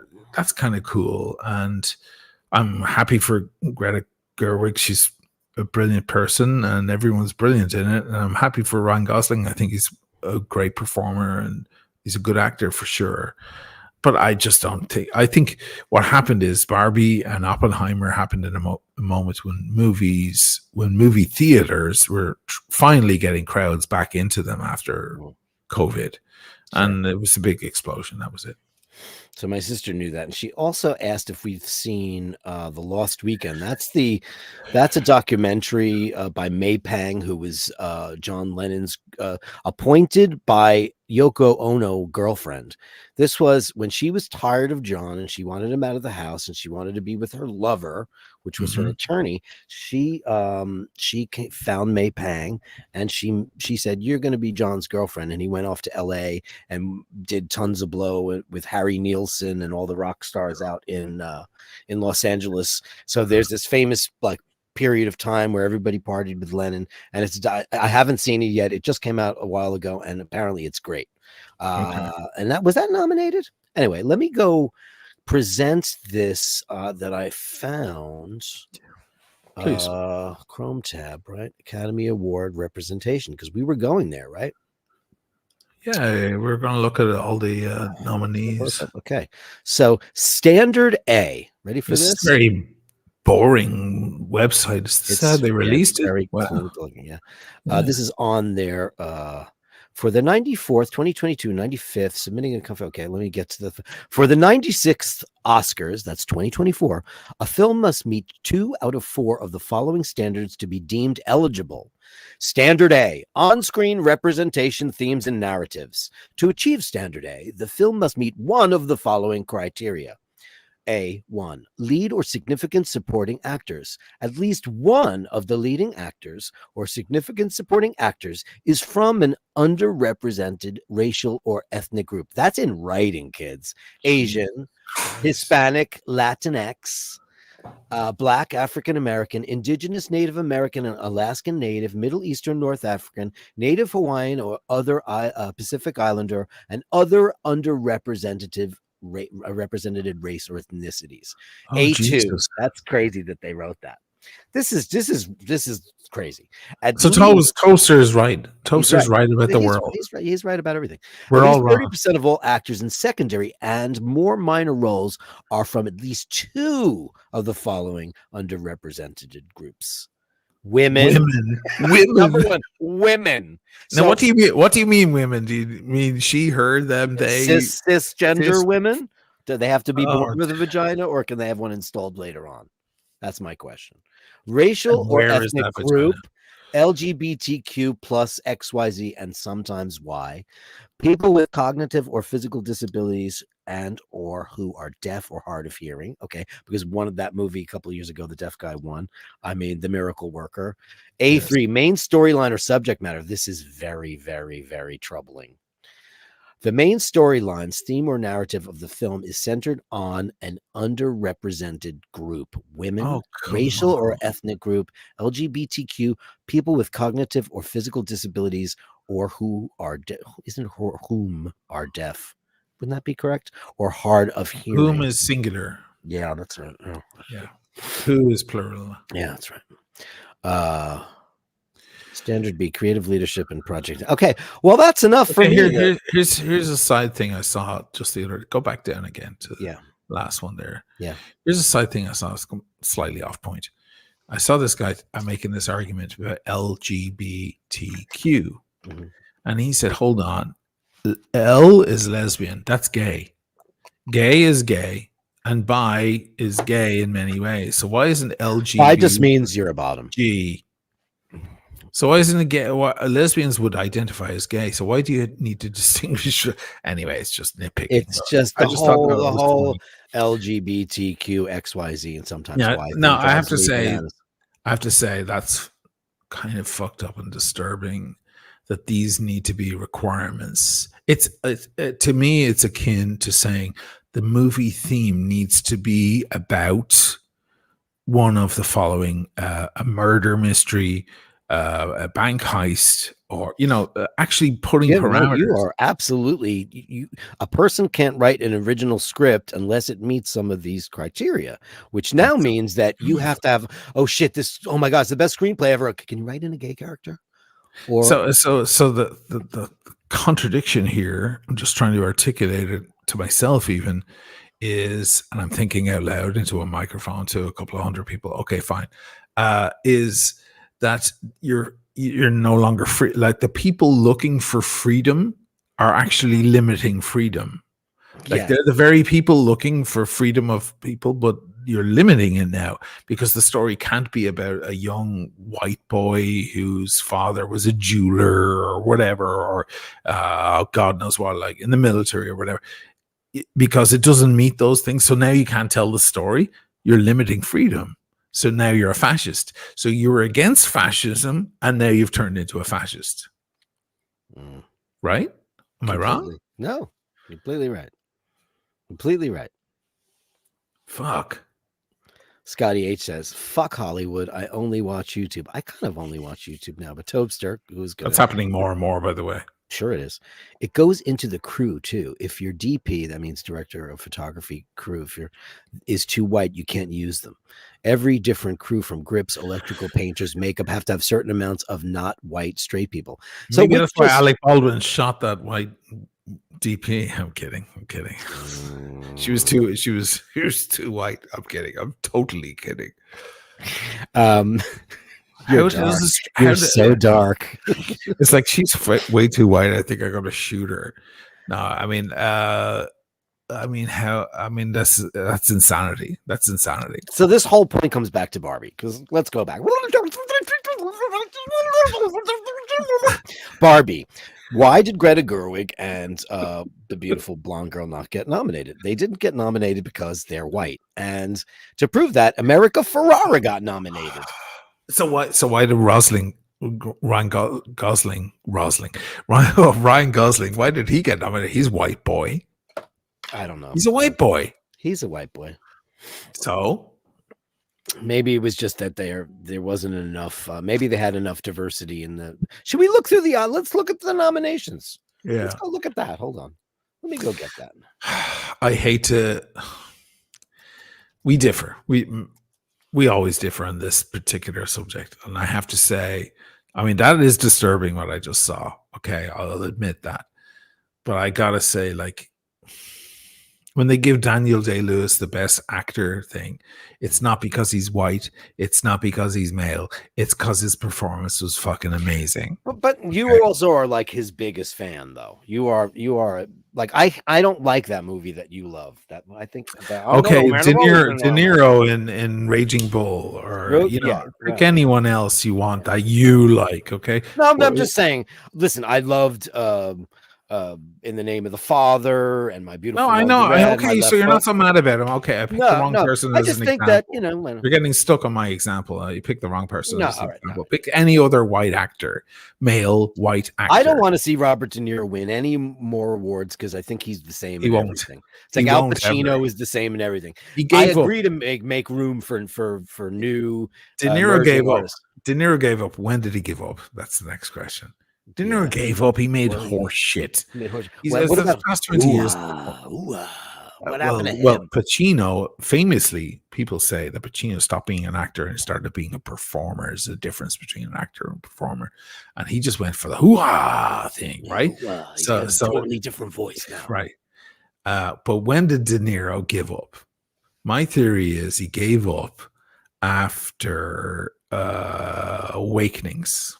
Remember Awakenings, when he plays the guy who's like stuck? Terrific movie, right? And it's fucking best acting I've ever seen, right? And he's just stuck, like he's got some sort of Penny Marshall, Robin Williams, yeah, right. When did he give up? Was it then? Because open to, I mean, look, even fucking Midnight Run, massive, amazing, right? Amazing. One of the best movies ever made. One of the funniest movies ever made. Charles Grodin is genius in that movie. That's going to be one I was supposed to be. It's been 2 years I've been meaning to make the video, but I started making videos about watches of movies. And one of them was Interstellar, which turned into this whole other big thing that I made. It was supposed to be just like, originally the idea was like how the watch matters in the movie. Midnight Run is one of the episodes I wanted to make about a watch in a movie. Because whether you remember it or not, the watch is significant in Midnight Run. He keeps checking. It's always the time is wrong. And then they have the heart-to-heart on the train in the middle of the night. They're on a fucking runaway train. Right. And he goes, maybe it's time to just move on. Maybe it's time to get a new watch. And it's actually really, really powerful. Charles Grodin kind of makes him face the reality that his wife is gone. She married the police chief. That's it. It's actually really beautiful. That film is kind of heartbreaking and beautiful as well as being funny. What kind of watch is it in that movie? Great question. I don't even know. I don't even think we ever get a close up of the watch. It's what the watch means. He Oh, how keeps wearing the cool. watch, even though it keeps falling out of time, and he bangs it and he puts it up to his ear and he does this and stuff. And his watch is always wrong. And it's because he's holding on to the hope that eventually he's going to get back with his ex-wife, which he is never going to do. And it's that's that regret and all that shit. And it's just a beautiful underlying theme in that otherwise kind of light comedy movie, which is one of the reasons why I wanted to do a thing on it. Andrew Wolkowicz says that he went for a government job, was told to close the door, then told, I can't get the job because I'm over 50, too white, too Catholic, too tall, my voice is too deep, and I'm too straight. Apparently too intimidating. I guess you weren't looking for like a prison guard position. Listen, this affirmative action-y shit is happening, but it has to happen in secrecy because you can't say any of these things out loud because you're not allowed to discriminate anybody about. It doesn't matter if you're pink, blue, purple, black, whatever. White people aren't allowed to be discriminated against, but unfortunately, the white people have caused all the trouble over the last several millennia, and the reason why people need to be represented is because they've never had a voice before, etc. And white people have had the voice for eons. So therefore, it is by omission because you underrepresented. That's so fucking ridiculous. Every fucking music video, then they should say from now on, music should just be by white people because all I ever hear on the radio is like all that combination collab hip hop shit, whatever. So I mean, it's just, when is that going to end?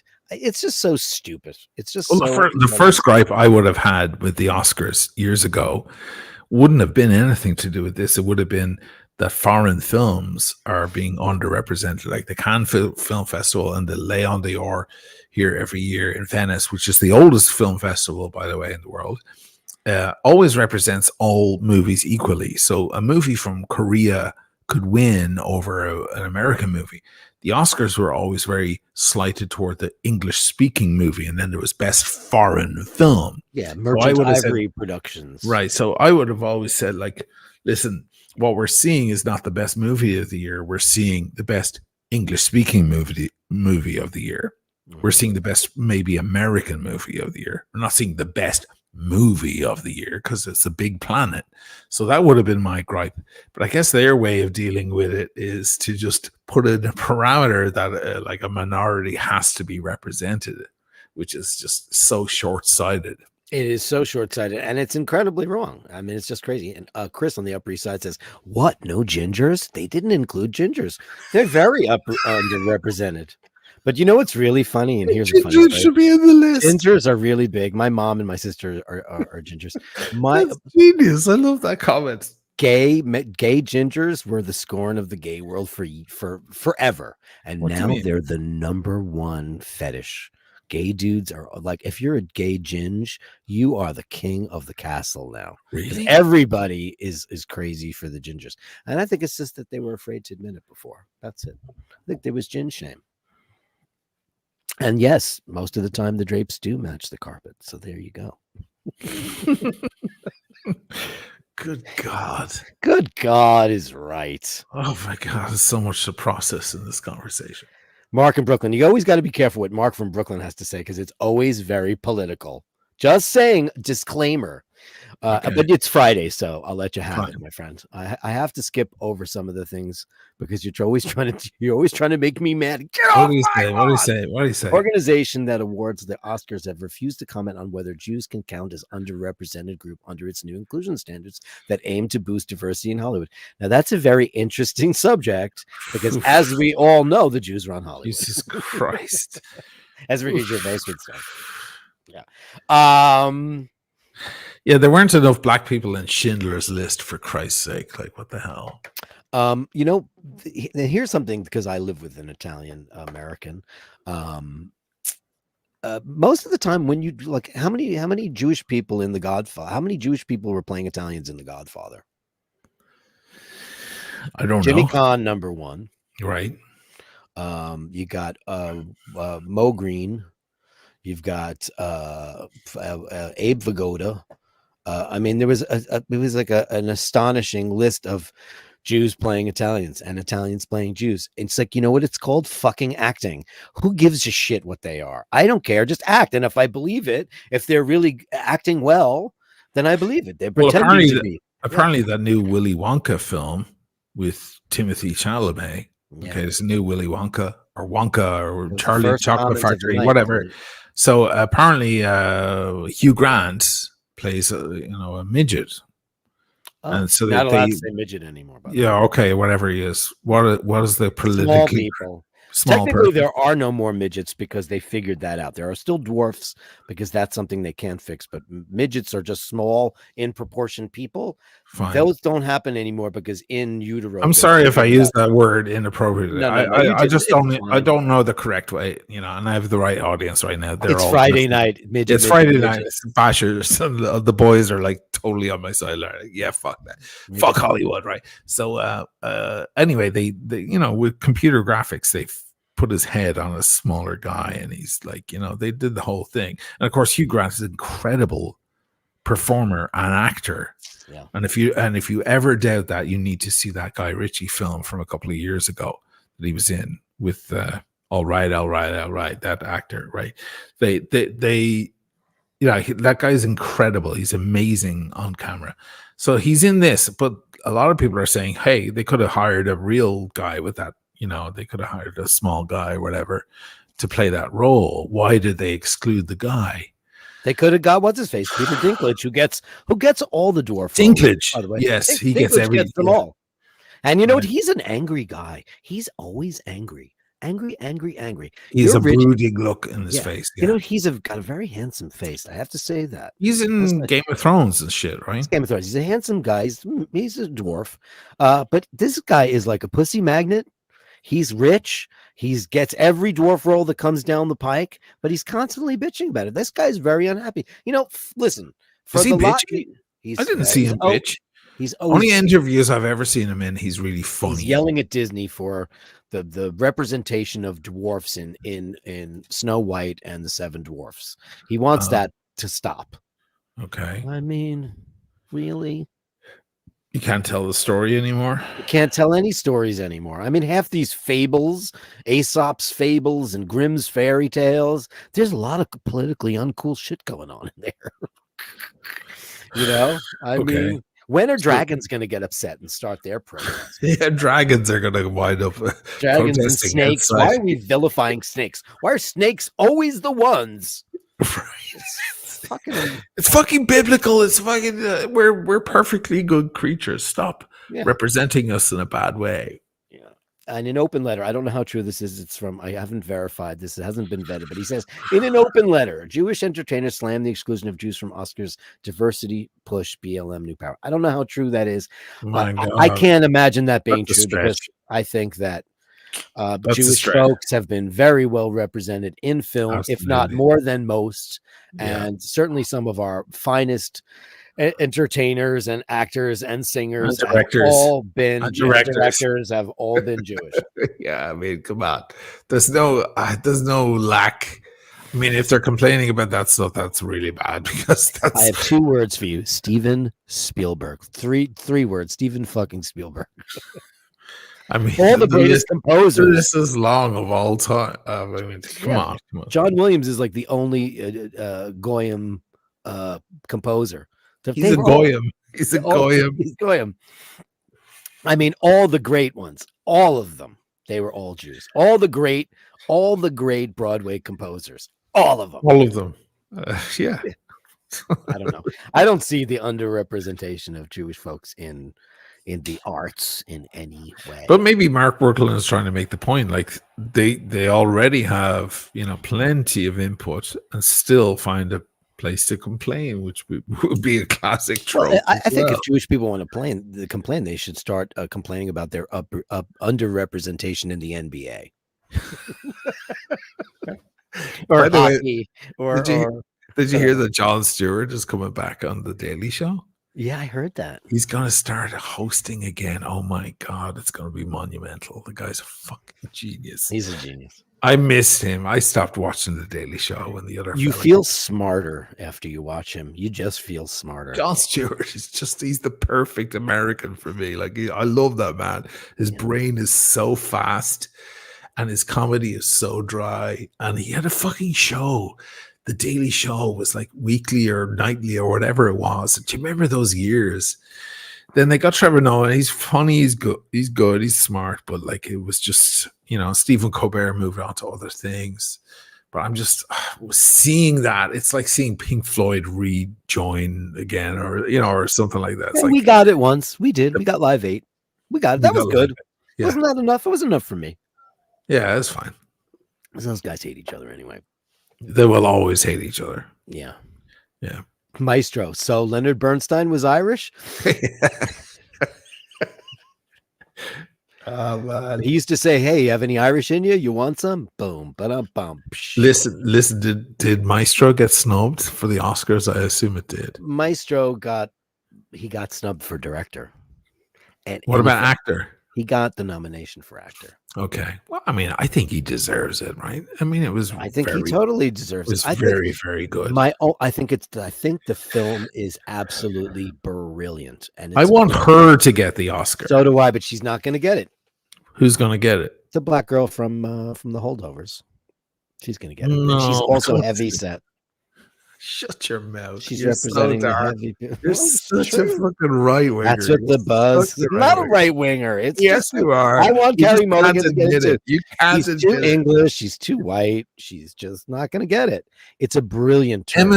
Emma Stone might get it. Or Emma Stone. She looks like, I've seen clips. I know you guys say this movie's good, and I will watch it. Poor things. I always find her to be overacting all the time. She's too animated all the time. It's like me. I would be the worst actor in history because I'm so animated. I'd be terrible. I could never do that scene where, like, I'm in the prison cell and there's just one spotlight and the priest comes. And, you could never play Oppenheimer. You'd be like, "Oh my God, the bomb really worked! Oh my God, look at that! Fantastic! Let's all have a party." Now talk about underplaying that role. You know who was really good in that? Kenneth Branagh was fucking great in it. He's always good. He's always good. There were some really good performances. It was just too long. Now, Killers of the Flower Moon, that's 3.5 hours long. And I would like to how long it is. If it's a good movie, you can sit through it. I disagree with you. Here we go again. We're disagreeing tonight. This is our disagreeing night. No. I like Godfather 2. Godfather 2 is 3 hours and 20 minutes. Yes, it is. And we sit through it. Why? Because it's just get off my lawn. There was the intermission, because back in the day they would have intermissions so people could take a piss, right, and come back to the movie. But now you have to show people having a piss after they flee Cuba. After they flee Cuba, and he goes, Fredo, he goes, "You broke my heart," and then he goes, "Fredo, I've got to fly out of here because the fucking place is falling to bits." Which, by the way, should be an education to anybody about what was happening with Cuba at the time. They were trying to turn the place into an American casino. That's what they were trying to do. The rebels were like, "No, you don't get to fuck our little country." Meanwhile, they did in a different way later. But whatever, let's not get into it. It's political. But, then there was the intermission, and then it's snowing. And he comes back, and Tom Hagen has to tell him what they got for his son for Christmas, like a little car and stuff. Yeah. And then he has to break the news that Kay lost the baby. That was the beginning of the second half. People had to sit through this 3.5 hour or whatever it was saga. Do you miss any minute? No. I suck that shit in like orange juice. I just started watching it again I have this VR thing where you can watch it on like a huge like cinema. Yeah, it's like you're sitting in a cinema and you're looking at a fucking 60-foot screen. It's wild. Like, I got into bed with this thing on. I must look like an idiot, but I'm like sitting in a huge cinema. I'm seeing details I never saw before because it's so huge. And I'm watching The Godfather 2 again. This must be like the 80th time I've ever watched The Godfather. And I don't feel it's too long. I didn't feel like 2001 Space Odyssey was too long. I didn't feel like Shortcuts, the Robert Altman film, was too long. If it's a good film, you want it to be long. You don't want it to end. The problem is when you make a film that feels like it's too long. That's a fucking Right. issue. I guess that's true. I didn't realize that The Godfather. You were talking about one of my Let favorite. me look it up. I might be talking shit, My but I favorite think lines The in that Godfather. movie was like when he goes, "I almost died myself. I was in my home, in my bedroom, where my wife sleeps, where my children were playing with their toys." Why would you reduce his amazing acting to Because what he you does just that. said? Because with my toys. Because it's just In my home, in my home, where my wife sleeps, where my children play with my their children toys. play with their toys. Why are you putting a lisp on him? What's He wrong has with you one. tonight? Oh my god! I'm He gonna wind does. up getting kicked off the eye bashers myself. He I'm not does. no longer an It's eye one of my basher. favorite movies ever. But he goes, "Where my children play with their toys." It does not do that. Yes, That he is does. so unfair. Watch it. He does. This Where is my so children wrong. play with their toys. He Oh, sounds like Elmer Fudd. oh god! Just there. I love the movie. You know how much I love that It's movie. 3 hours 22 minutes. Is it? It's 3, and you didn't notice it, did you? Because it's fucking legendary no. shit. And you know, we sit through a lot of boring shit in that film. There's the court scenes. There's a lot of slow shit. You know, Johnny Ola comes in and he wants an Amazette, and it's all super fucking slow. And then he goes to see Hyman Roth down in Miami. Hyman Roth. Hello. Yeah, Lee Strasberg. Lee Strasberg. Represented. Yeah, totally. I mean, everyone is because they all learned how to act from Lee Strasberg. He fucking taught Pacino how to act, and he's there, and he's ice small potatoes. The whole scene is so fucking slow, and we still love it. And he goes and he has lunch with Fredo, and come on, man! Like it's if you make the film well, it's like Shortcuts. Robert Altman. That film is 3.5 hours long. Is it that long? It's so fucking juicy. You can't and Iron Man is in that as well. Robert Downey Jr. Before he went on cocaine heavily. That's a fucking genius film, and you just don't want it to end. There's so many great films, and 2001 is probably perfectly timed. Yeah. I don't feel there's a length. There was an intermission in that film too. That's what we're talking about. Lawrence of Arabia. There's a very long intermission in there. There's West Side Story. There's an intermission. They used to do it for long films because people need to pee. You need to pee. Go get some. Go get some juju beans or some. It all goes back to the opera. The opera was always Act 1, Act 2, then intermission. Sure. Then Act Broadway 3. shows do the same thing. Always. Golfgate says he's looking for a black dolphin for the new Flipper film. You have the right audience here. I should probably fuck off. I'm the lefty commie here. Right. No, well, listen. Everybody's got a little sprinkle of righty lefty in them. Everybody does. It depends on your lane. There are certain things that we all cross the aisle for. Nobody can be just one thing. And if you are just one thing, you're a bore. There's a good one from Father Dave Jackson. Old married couple. I sleep on the left side of the bed, and that's the only side of the bed I can sleep on. I can only sleep on the right. Is that true? It's funny. It may be because it's lefty, righty, righty, lefty. No, because I'm left-handed. I need to be. No, it's because when I was sleeping with a woman and I wanted to turn over and attack her, it would always be with the right hand. Sorry, that's too much info. Oh shit, it really is Friday night. I think it's your choice of words. Attack. I wanted to attack her. Oh, you know, we're the tamest shit in the whole wide world because I'm watching this guy called Hassan. Do you know this YouTuber named Hassan does something? I love him. Yeah, right. He's got his gay friend that's always on.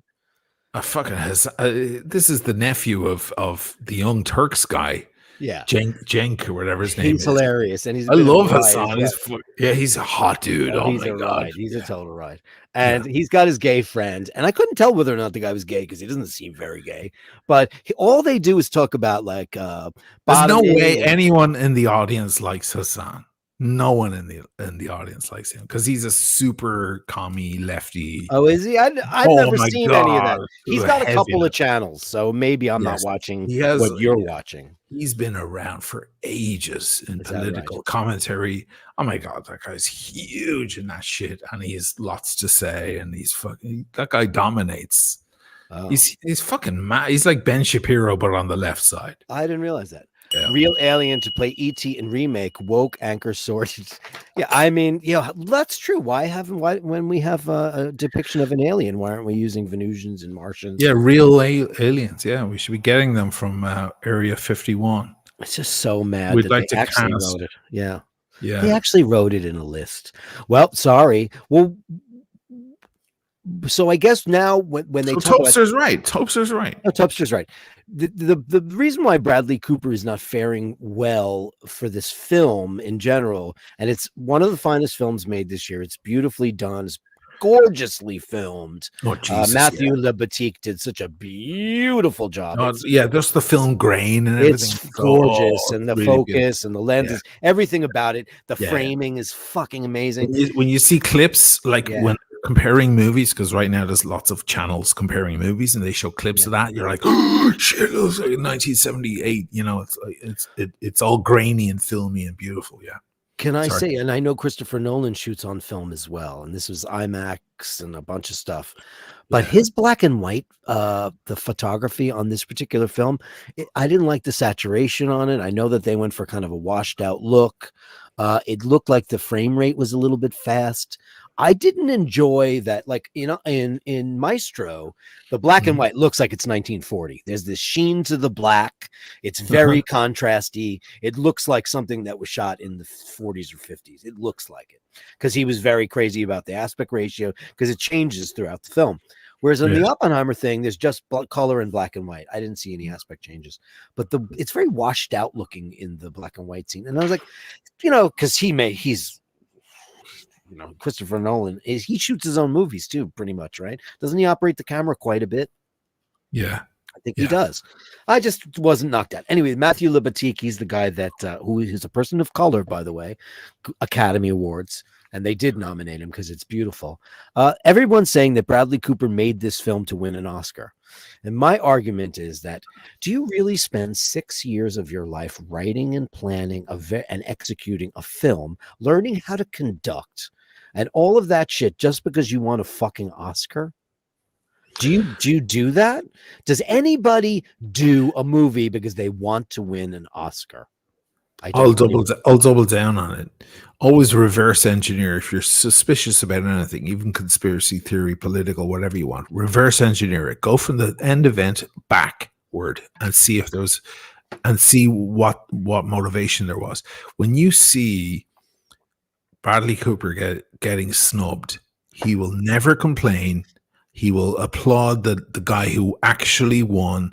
There won't be a peep out of the guy for the incredible, dedication he put into that film. He won't ever say a thing. And that to me is evidence. Reverse engineer it. Okay. Consider the source. No, I don't mean to say that. But like, consider the source. he a person who that's what they're because he is being criticized for that it's like total Oscar bait, right? Yeah, that's what they're calling it. But he's not. There isn't a thing, not even in his eyes, unless he's acting again. There's nothing in him going, oh, what? That guy got it, and I spent 6 years trying to learn how to conduct a fucking Mahler symphony. Mm-hmm. No, there's nothing.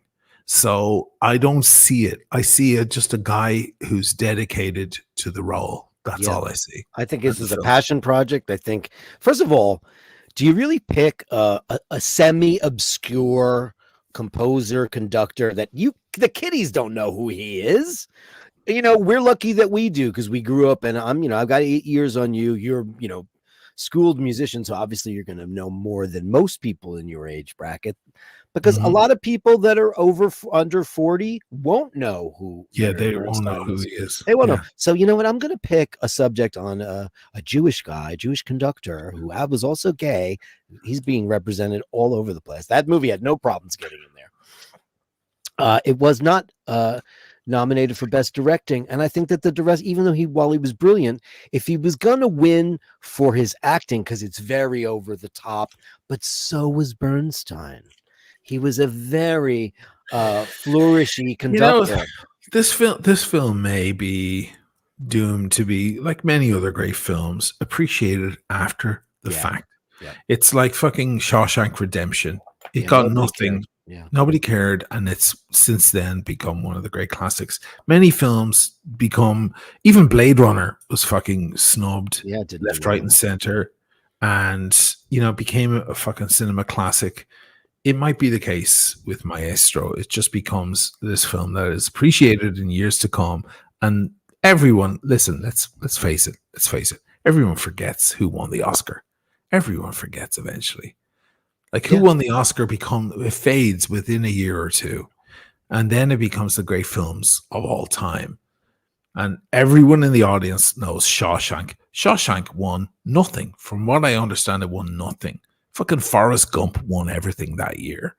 Okay. Shawshank Yeah. didn't get shit. You try putting on Shawshank at any point in that movie, you flick onto a channel and it's on, you're staying all the way to the end. You know what else was snubbed? Goodfellas.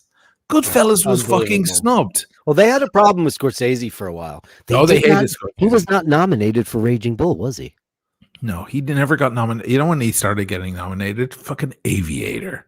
Oh This guy God. didn't get shit for Taxi Driver, for Mean Streets, for so many other great films. He was thrown aside. He fucking made Aviator. Okay, so Casino didn't get one. Casino is one of the greatest films ever made, in my opinion. Yeah. It was thrown I aside. think it's my People favorite said, Scorsese film, actually. oh my god, it's unbelievable! And if you know my channel, you know why. People who intimately know my channel know why Casino is very close to my heart, and it's very evident every time you put on any one of my videos. And if you know what I'm talking about, you know what I'm talking about. Didn't get much. Goodfellas was snubbed. Goodfellas. Good. There's no one in the world who doesn't love Goodfellas. Like it is cinema history. And it's just because, the Oscars and the awards, they don't mean a whole lot, honestly, at the end of the day. So They don't. fuck it. Awards Fuck it. are a cancer. They're a real cancer because we first of all we blow too much smoke up way too many people's asses for their merits. Give the awards to teachers and civil servants and people who actually make things happen. These are people who are handsomely paid for a job well done. Well, CNN, Tobster won't like this, but CNN every year have an award show for great heroism in America. I can't remember the name of it, but it actually awards like doctors and first responders and actual real heroes. It's a CNN thing. Well, Donald J. Trump. And they, I don't know if it's overlooked. I can't even remember the name of the fucking thing. That'll tell you. Because people don't give a shit because they want to see Emily, what's her face win, They want to see, and the whole thing of fighting over awards is another CNN ridiculous heroes. thing. Thank you. Yeah. CNN heroes, Hansi.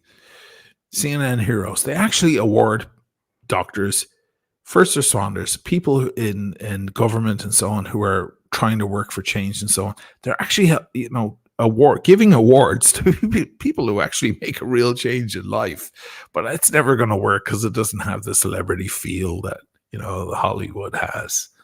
Because the true heroes of life will never be, it's just life. No, they'll never be. And, and now people are fighting over, who gets the biggest shovel in the sandbox. It's just fucking unbelievable to me. My sister had a little point here, which I think was interesting. Let me find it. She's like, Cooper is white, Irish, Italian, Catholic. He speaks fluent French, by the way, who went to Georgetown, gave up booze, and is paying for the sins of all prior white men of a certain age. Not his time. It's a shame.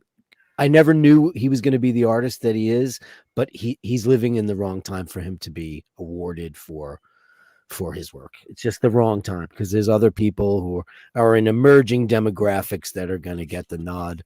Over like Picasso, like Fellini, like all the great, like even like Kubrick, even Kubrick, did he win a Best Picture Oscar?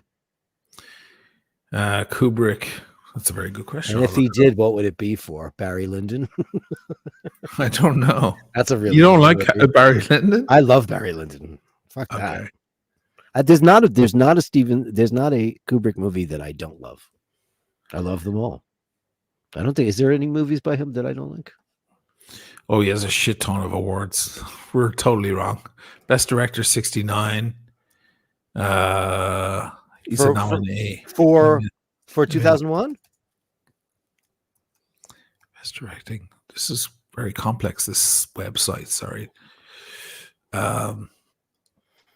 Best. Let me just look up. No, this he is does changed. not have. He does not have a Best Director Oscar. No. He won for Best Special Visual Effects for 2001. Oh, okay. He was nominated for Doctor Strangelove, nominated for 2001, nominated for A Clockwork Orange, nominated for Barry Lyndon, and Full Metal Jacket got a Best Adapted Screenplay. He won a couple of BAFTAs, though. Which, okay. So, taking a little bit of a right turn, but it's still in the same thing. Did anybody see this guy on the YouTube? He's a piano player. He's got a very, very big YouTube channel, and his name is like Dr. K, and he's got like 3 million viewers. And he goes around and he plays piano in public places and stuff. And he was in St. Pancras Station in London. Do you know about this, Oisin? Is this the guy who was shut down? He was shut down because some Chinese nationals got angry with him. He's a really brilliant piano player, plays boogie woogie and all kinds of crazy stuff. And he was filming it for his channel, and he was approached by a couple of people from China, and they were like, we need you to take us out of your video. And that's it. Yeah, that's the thing. And the police came. I hope you will keep them well, everyone. We're rocking and rolling here at the street piano. There's some nice purple balloons.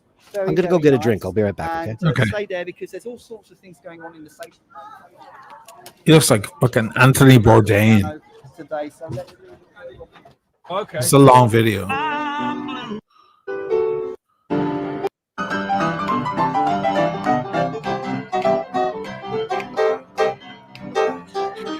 That's called ragtime. That's that style. I can't play that. I play piano a lot myself, but ragtime is something I've never been able to play.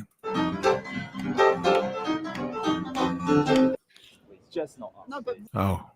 so what happens?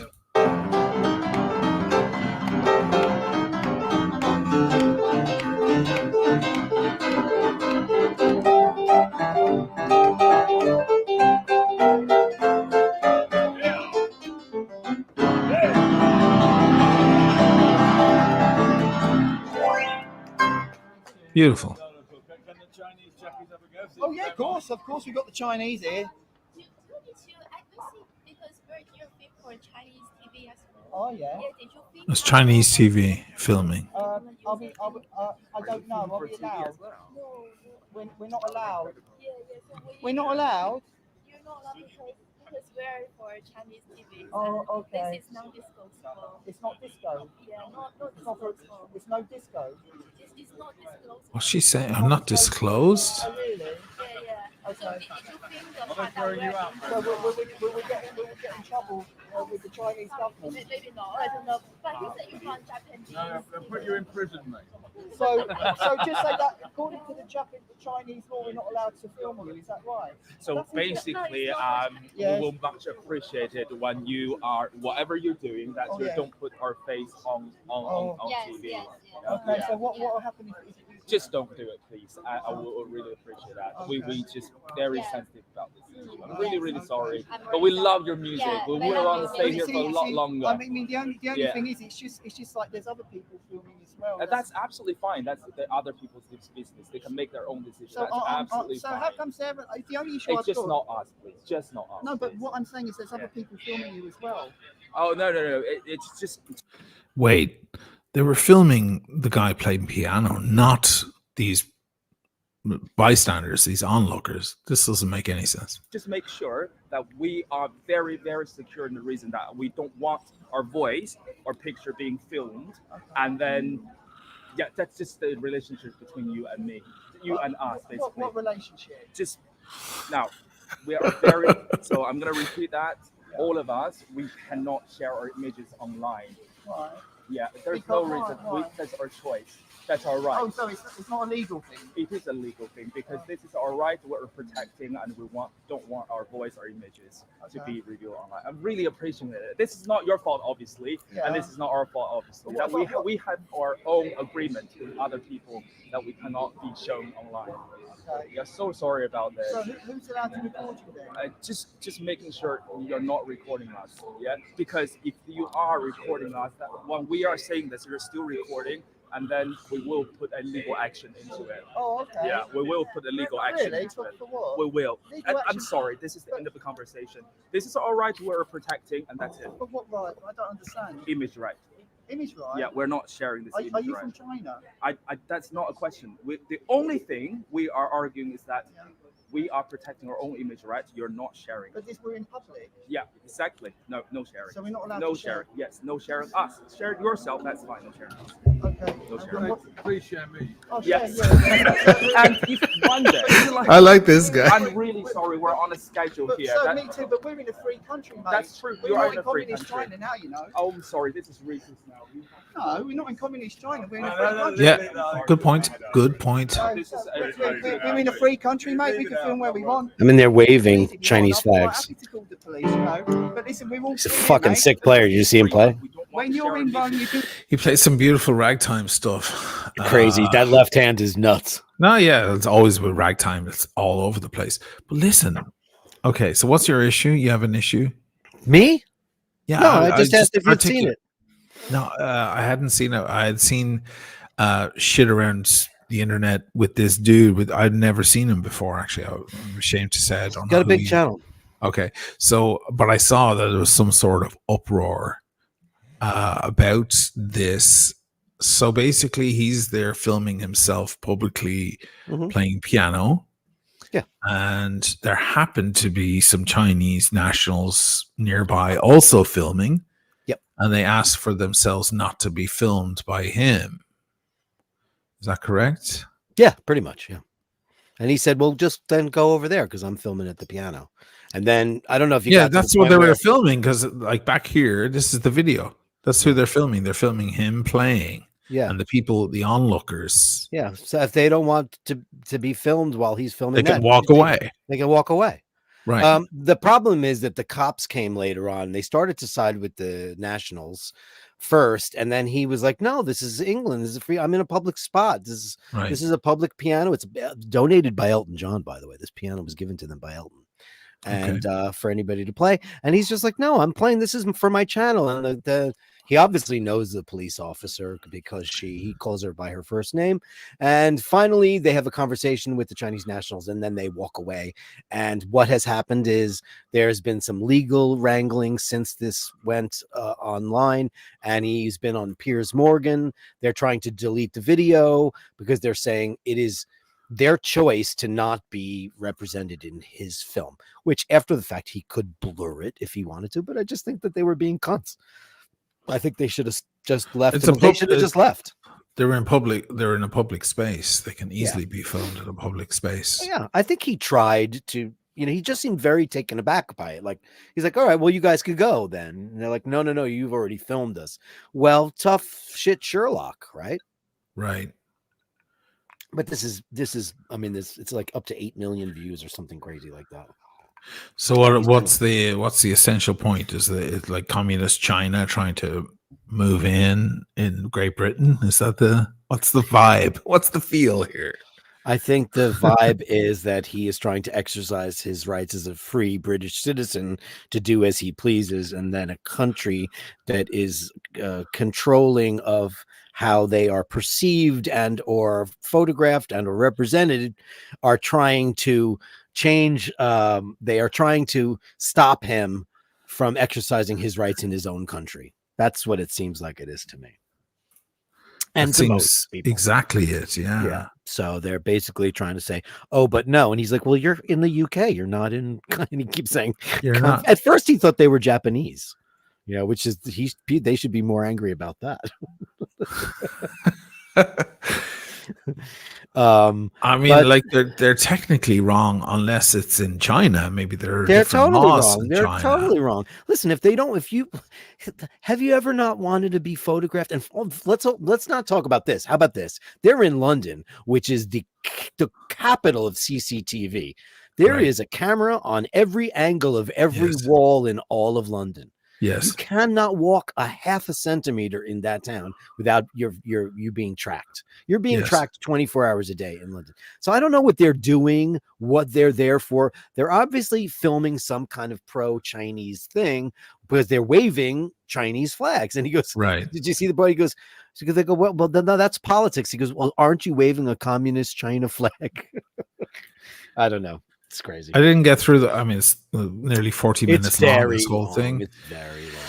But it's like, this is this is like people coming. This is the awards. We are being controlled now and told what we can and cannot do.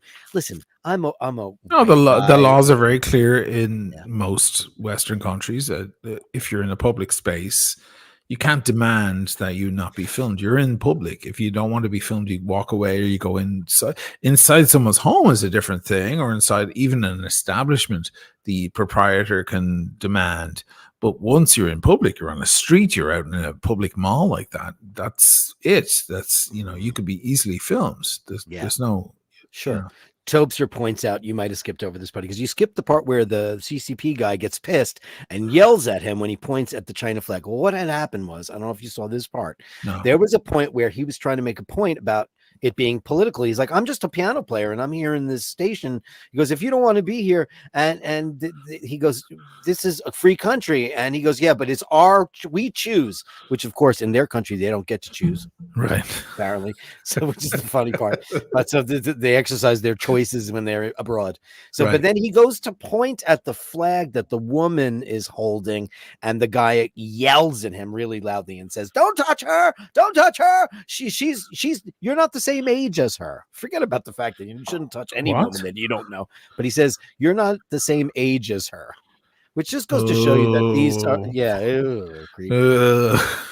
Yeah, there was so much fucked So up if she was stuff. the same age, it's okay. And it Like, would how have the been fuck do your fine. laws work? It would Like, have been what the fuck?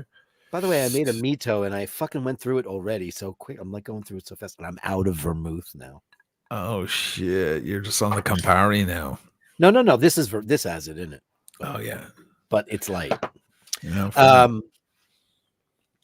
Anyway, so that's like the latest thing going on here. So it reminds me of so here we are, and like England is a socialist democracy, Yes. and America is a democracy, apparently, Yes. supposedly.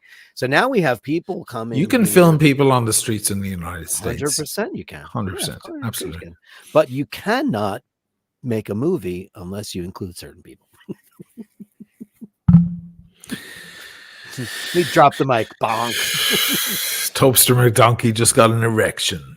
Yeah, I mean, Carrie Kennedy, she said Sharon Stone was robbed from her casino award. She was, and it's a shame because she'll never be that brilliant ever again. And she was fucking breathtaking in that. Amazing in that film. Amazing. That was her moment. Who beat her that year? I don't know who was up that year. I don't know. I never. Again, we never remember the nominees and who really won. It fades with time. The performance lasts, and the film. Who do lasts. we remember? Who do we remember? Who do you remember? What are the most famous Oscars? Hattie McDaniel, Gone with the Wind. We remember Meryl Streep for Sophie's Choice, right? Sure. Yeah. I don't know. De Niro for Raging Bull. I don't know who else. Marlon Brando. What did he get? He got a couple. He didn't accept one of them. He sent up like a Native American. Stick it for The Godfather. He told him to stick it. He got it for Streetcar. Oh, he got it for that. Everybody got it from Streetcar. Everybody in the movie got it from Streetcar, except I think Carl Malden was the only one who didn't get it. We remember Tom Hanks getting it for Philadelphia. We remember, Jesus. Philadelphia is an incredibly flawed movie, by the way. Yeah. Incredibly, from a gay person's perspective. I mean, he got AIDS from sucking some guy off in a movie theater. That's not how you catch the AIDS, my friends. No, Sorry. he fucked a guy in the movie theater. They don't show that. They just show him do this. He Or this sits on him. No, he sits on him. I remember. No, he doesn't. Oh my God, he sits on him. He sits on him. I remember the scene. He gets horny and he sits on him. No, he doesn't. You see this. And then it fades to black on a Bible. He doesn't sit on him. Do you do that in a movie theater? Jesus. Go down on you in a theater. That's the scene I remember. No. That's not what happens. Shit. Anyway, okay. I mean, sit on him. I mean, maybe that's what you straight folks do, but no, I don't think the gay guys do that. You straight folks, yeah. I think that's what you're doing in the movie theater, but the gay dudes are not sitting on each other in the movie theater, as far as I have ever heard. Oh my God. I'm just thinking of the movie. I don't know anything about gay theater. I just I do. I just remember. Yeah, I'm remembering this scene in the movie. Fuck, dude. Well, listen. Get there. I mean, I don't have much to say about that little scene there. I just think Philadelphia was a flawed movie. Oh, sorry. Yeah. And Bruce Springsteen won for that song, which is not a good song. He's written a lot of great songs, and that's not a great one. No, the best one from that soundtrack is Neil Young. Neil Young wrote a beautiful song, heartbreaking song, and he didn't get the award for it. Springsteen got it. Yeah, and it shouldn't have, because the Oscars is always repaying their mistakes. Cher for Moonstruck when it should have been The Mask for Mask. Right. I mean, Moonstruck is a very. Are you a fan of Cher? Do you like Cher? Yeah, sure. I mean, I was recently watching. I her on my first record.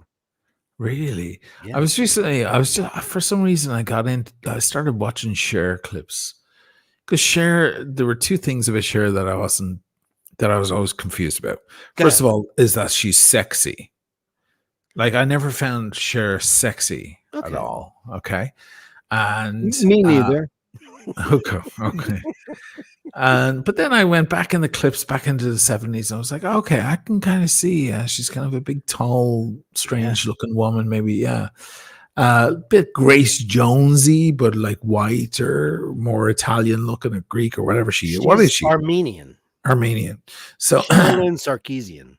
There you go. So and the other thing is, I was never into any of her songs because I missed all the golden years. Shit, man. The first thing I remember was "If I Could Turn Back Time." No, she's on the military ship. Yeah, garbage.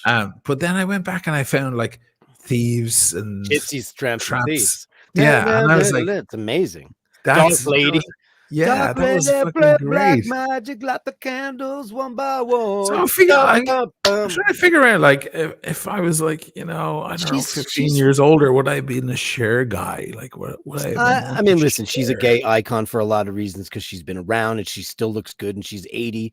But you know what? Here's another thing about Cher. First of all, her and Sonny started out with Phil Spector. She's on all the Phil Spector recordings as a background singer. She was like 14.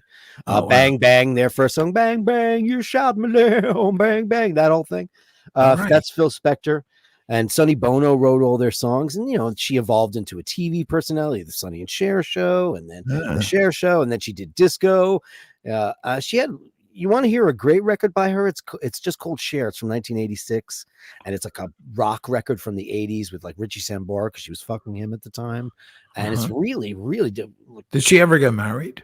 She was married to Greg Allman, Sonny Bono, and they had Chastity, and then she married Greg Allman, and she had Elijah. So she has a son, a daughter. Well, now a son, because Chastity Bono is trans. So Chastity Bono is now Chaz Bono. So her daughter is now her son. And the daughter was on it. She closed every show. This cute little blonde girl. Because Cher's mom was a tall Texas blonde, as is her sister. And her dad was this, hairy, dark Armenian. So that's where she got that from. But Daniel, side note here, Pulp Fiction. Yeah.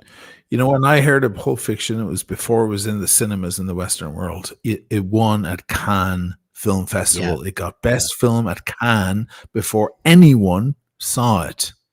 The Cannes Film Festival gave it best film. Everybody thinks of Cannes as like, oh, best movie is French unknown director or whatever. Yeah. No, they gave Pulp Fiction best Well, movie. he was unknown then. The only thing he had ever Yeah. done really was Reservoir Dogs and the screenplay for True However, Romance. that may have been Harvey Weinstein just wielding his magic. Could have been.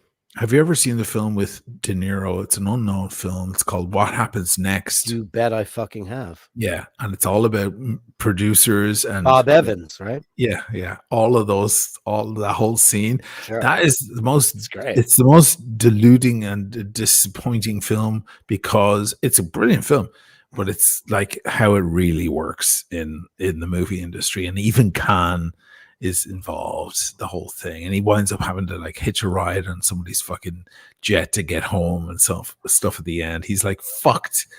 He's like a losing producer. He's like, he had his heyday and then it's dying. De Niro's great. You know who's great in that film? Fucking Bruce Willis. Willis. That's my favorite turn in the whole film. I love that arc. He I plays love that himself. arc. He plays himself. Everyone plays themselves in that. Oh, it's amazing. Shane Yeah. McGurk, $5.99. Two rights don't make a wrong. It's like being a Rod Stewart. That's a Rod Stewart song. I was just going to say that. I love that. It's a great comment. Yeah, that's fine. I'm so proud of you going back and listening to Cher. Yeah, I just kind of went on She's a little bit. She's very fucking cool, man. She's a very cool lady. Now, here's the next question. Maybe I asked you this before. Is it true that Dolly Parton is completely covered in tattoos? No, that's 100% false. Okay, so there's a theory going around the internet that Dolly Parton is from here down, and including her arms and her hands, completely covered in tattoos. And when she plays live, she wears these skin-covered gloves, skin-colored gloves, all the way up, and covers herself of all of her tattoos. Look into it. I might melt your world. It's not true. I mean, what? You don't know it's true. You don't know. I mean, I was at a show and I was like 4 feet from her. And dude, apparently it's a thing. She covers herself. That actually. So why would that be real? This is the premise. This is the premise of the whole thing. There's a reason why people are spreading this thing. That actually she's a mad progressive bitch. Like she's fucking. But you know, she knows she has to play the straight country girl. But she doesn't though. She's got very liberal, very outwardly liberal views. Look into it, and next week we'll discuss it because there's a lot of evidence that she wears all this stuff to cover her real skin, and she goes out. I think it's because of all the plastic surgery she's had, and she's probably got very bad, like crepey skin. And she's almost how old is she? She's almost 80. She's up there, 75. How old is Dolly? She's up there. She's like, I don't know. Sam-led Consulting. Sam-led Consulting. Well, it's one of my favorite movies. Yeah, I love that film. Yeah, it's a fucking masterpiece. Yeah. Quentin Tarantino does not have an Oscar for Best Director. Isn't that a shame? No, I don't think he does. And he's making his last movie right now. Really? Let me see his awards. Let me go find his awards. Awards and honors. Here we go. Jesus Christ. Awards and okay, here we go. Awards and let's go to Academy Awards. Best Picture. And the only fuck me. The only time any of his films have been nominated for Best Picture is Once Upon a Time in Hollywood. Best Director. He was nominated for Pulp Fiction and Glorious Bastards and Once Upon a Time in Hollywood. The only Oscars he's ever won, and he does have 2, is Django Unchained, my least favorite of his films, and Pulp Fiction. My favorite movie by him, Jackie Brown. Oh, it's a great film. Love that film. Love Jackie Brown. Yeah, great film. Fucking that movie is. It's not my favorite of his, but it's definitely fucking. I love that, and let's what else? Pulp. Pulp, Reservoir Dogs, Pulp, and I have to say, Inglourious Bastards. Inglourious Bastards. Yeah, I don't ever need to see Reservoir Dogs ever again. What Inglourious Bastards has that is so rare in theater these days, and especially in the movies. One-on-one scenes, like scenes that are just guys at a table and the tension So that it starts with the scene with Hans Landa and that French dude, right, with his family, with his girls, right, his daughters. That fucking scene is it's just the two of them, and it changes language and everything in the middle of the scene. You're sitting there for half an hour, and you're just like, "Holy shit!" Like he's gonna drag it out of him. He is. He's gonna, and eventually, like Christoph Waltz just changes from being the joyful, the levity of the character, and then he goes, "You're hiding enemies of the state, are you not?" And you're just like, "Aah!"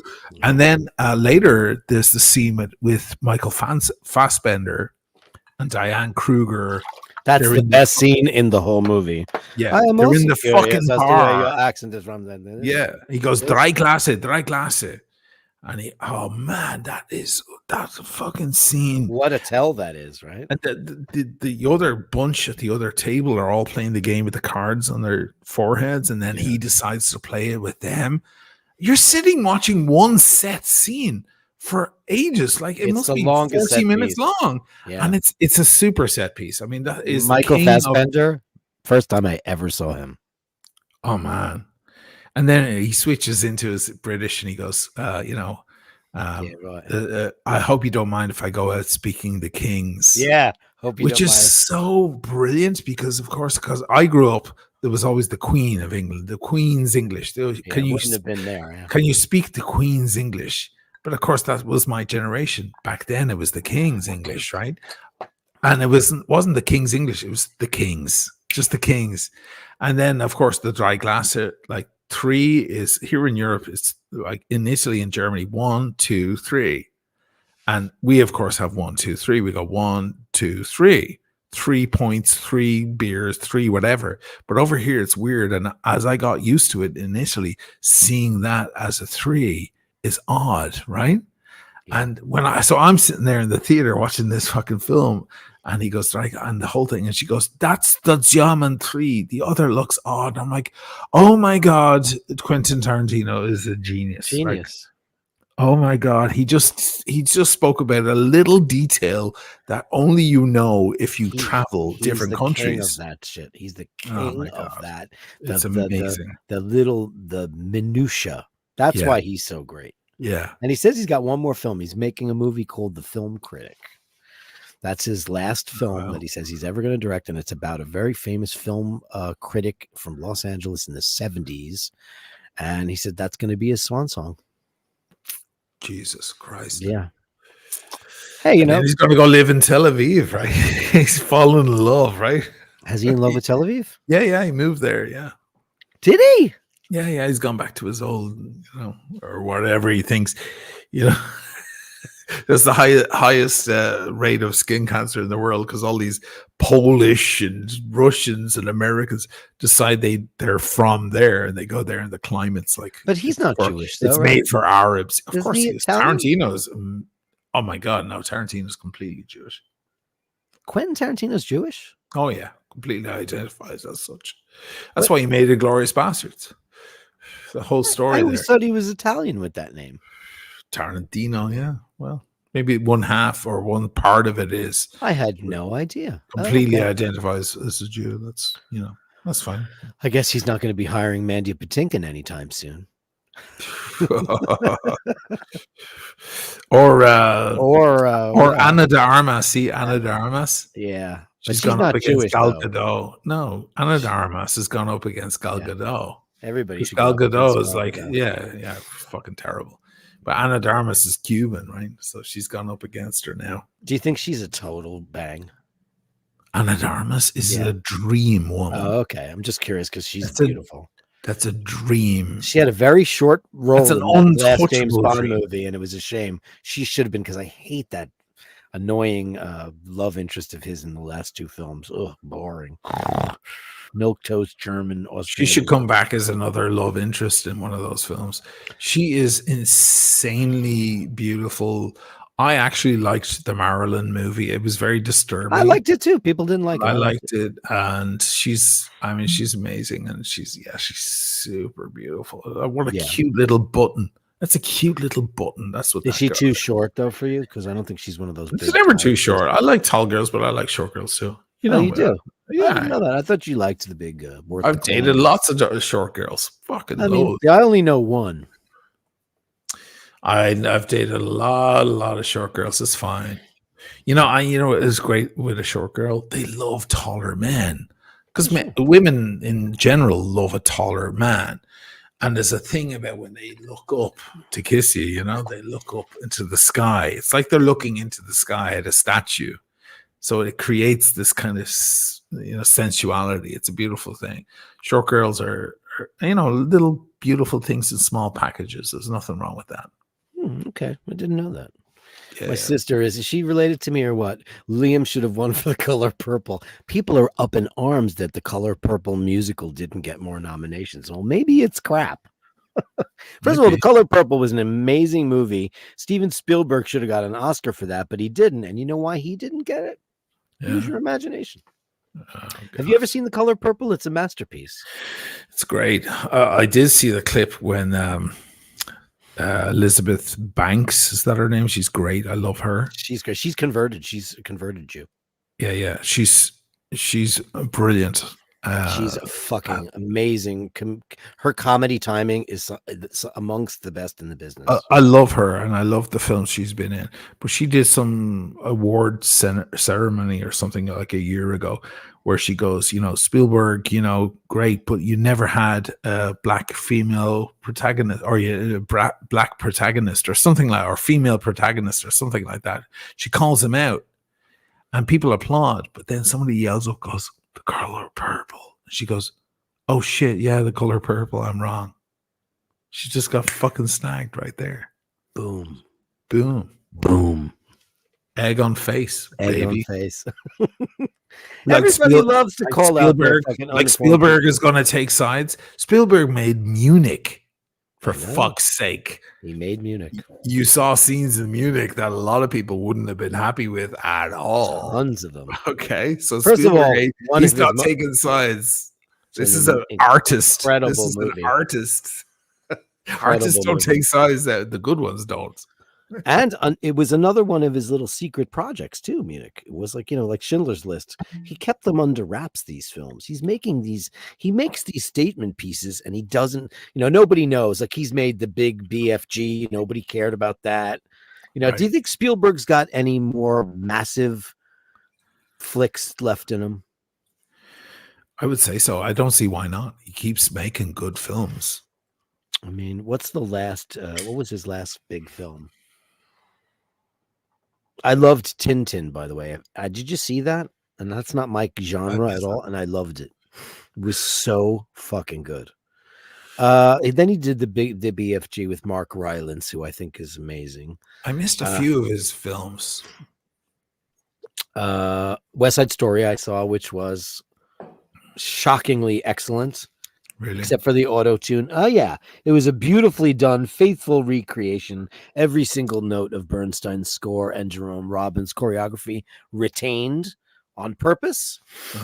And it was just beautifully cast. And it was great. I think he did a great job. I think that's the last big thing he did, right? Spielberg. But does he have another one of those Close Encounters of the Third Kinds? Or does he have another one of those Jaws? Or does he have one? Because we all know that George Lucas had 3 movies, or 1 movie, or 3. No, Spielberg has had many over the years. Fucking Jaws almost didn't happen. No, I know. They shelved that film for 2 years. They went over budget and over time, and they shelved it. It was 75. He finished it. 77. It was released. Can you believe that? Can you believe that? Changed cinema. It's fucking unbelievable. Sam Led Consulting says Quentin Tarantino is as Jewish as Oisin O'Malley. The jury is that Oisin O'Malley might be part Jewish. Well, on my mother's side, sure. Yeah. You ready for this, kids? Glenn Parker says THX 1138 is a great movie. This is Oisin O'Malley's. I don't know what he's talking about. That's his favorite movie. I don't know what he's talking about. This is why, Andrew, are you drinking, Andrew? Because you're out of control right now. I went out with a girl that was 6'6" in flats and liked doggy. I'm not going to read that. Oh, Jesus Christ. What have we become? What have we become? We're not there. Did you see Bridge of Spies? That was a terrific film. That was excellent. I love that film. About the prisoner, the exchange of spies. Yeah, the exchange on the bridge. It was so good. You know, Spielberg is funny, man. Like, he made the greatest children's movie, E.T., of all time. Mm. It was so evolved. I was fucking 10 years old and watching that movie, and it was such an inspiration. And then he made political thrillers and shit. He made fucking Schindler's List. Jesus Christ. He made fucking Saving Private Ryan. Yeah. Like you want to show shocking, horrific World War II scenes? Here, hold my beer. Like, this guy just blew the shit out of everyone. Like, Spielberg is just unbelievable. So his last couple of movies, I could not sit through The Fabelmans. It was too cheesy and too corny, and I couldn't. That's about him, though, isn't it? I know, but it was corny, and I wasn't getting it. West Side Story I saw and I loved. Ready Player One, I couldn't get through 15 minutes of that. The Post, excellent. So he's because he made Lincoln in 2012. Oh, of course, that was Daniel Day-Lewis. Is this fourth? Is that his fourth? Or should I say, is that his fourth? What do you think? Oh, yeah. Is that his fourth Oscar? He's got four, right? No. Daniel got 3. He's got. He got My Left Foot. He got There Will Be Blood, and Lincoln. Lincoln. That's it? Yeah, he got 3. He's the only guy to get 3. Lead actor. I don't think. No, hold on. Most Oscars by an actor. Katharine Hepburn has the most wins of all time.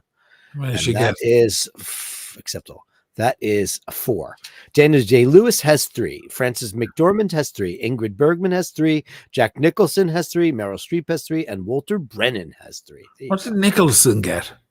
The Shining or One Flew Over the Cuckoo's Nest. Cuckoo's Nest, of course. Chinatown, probably. Chinatown.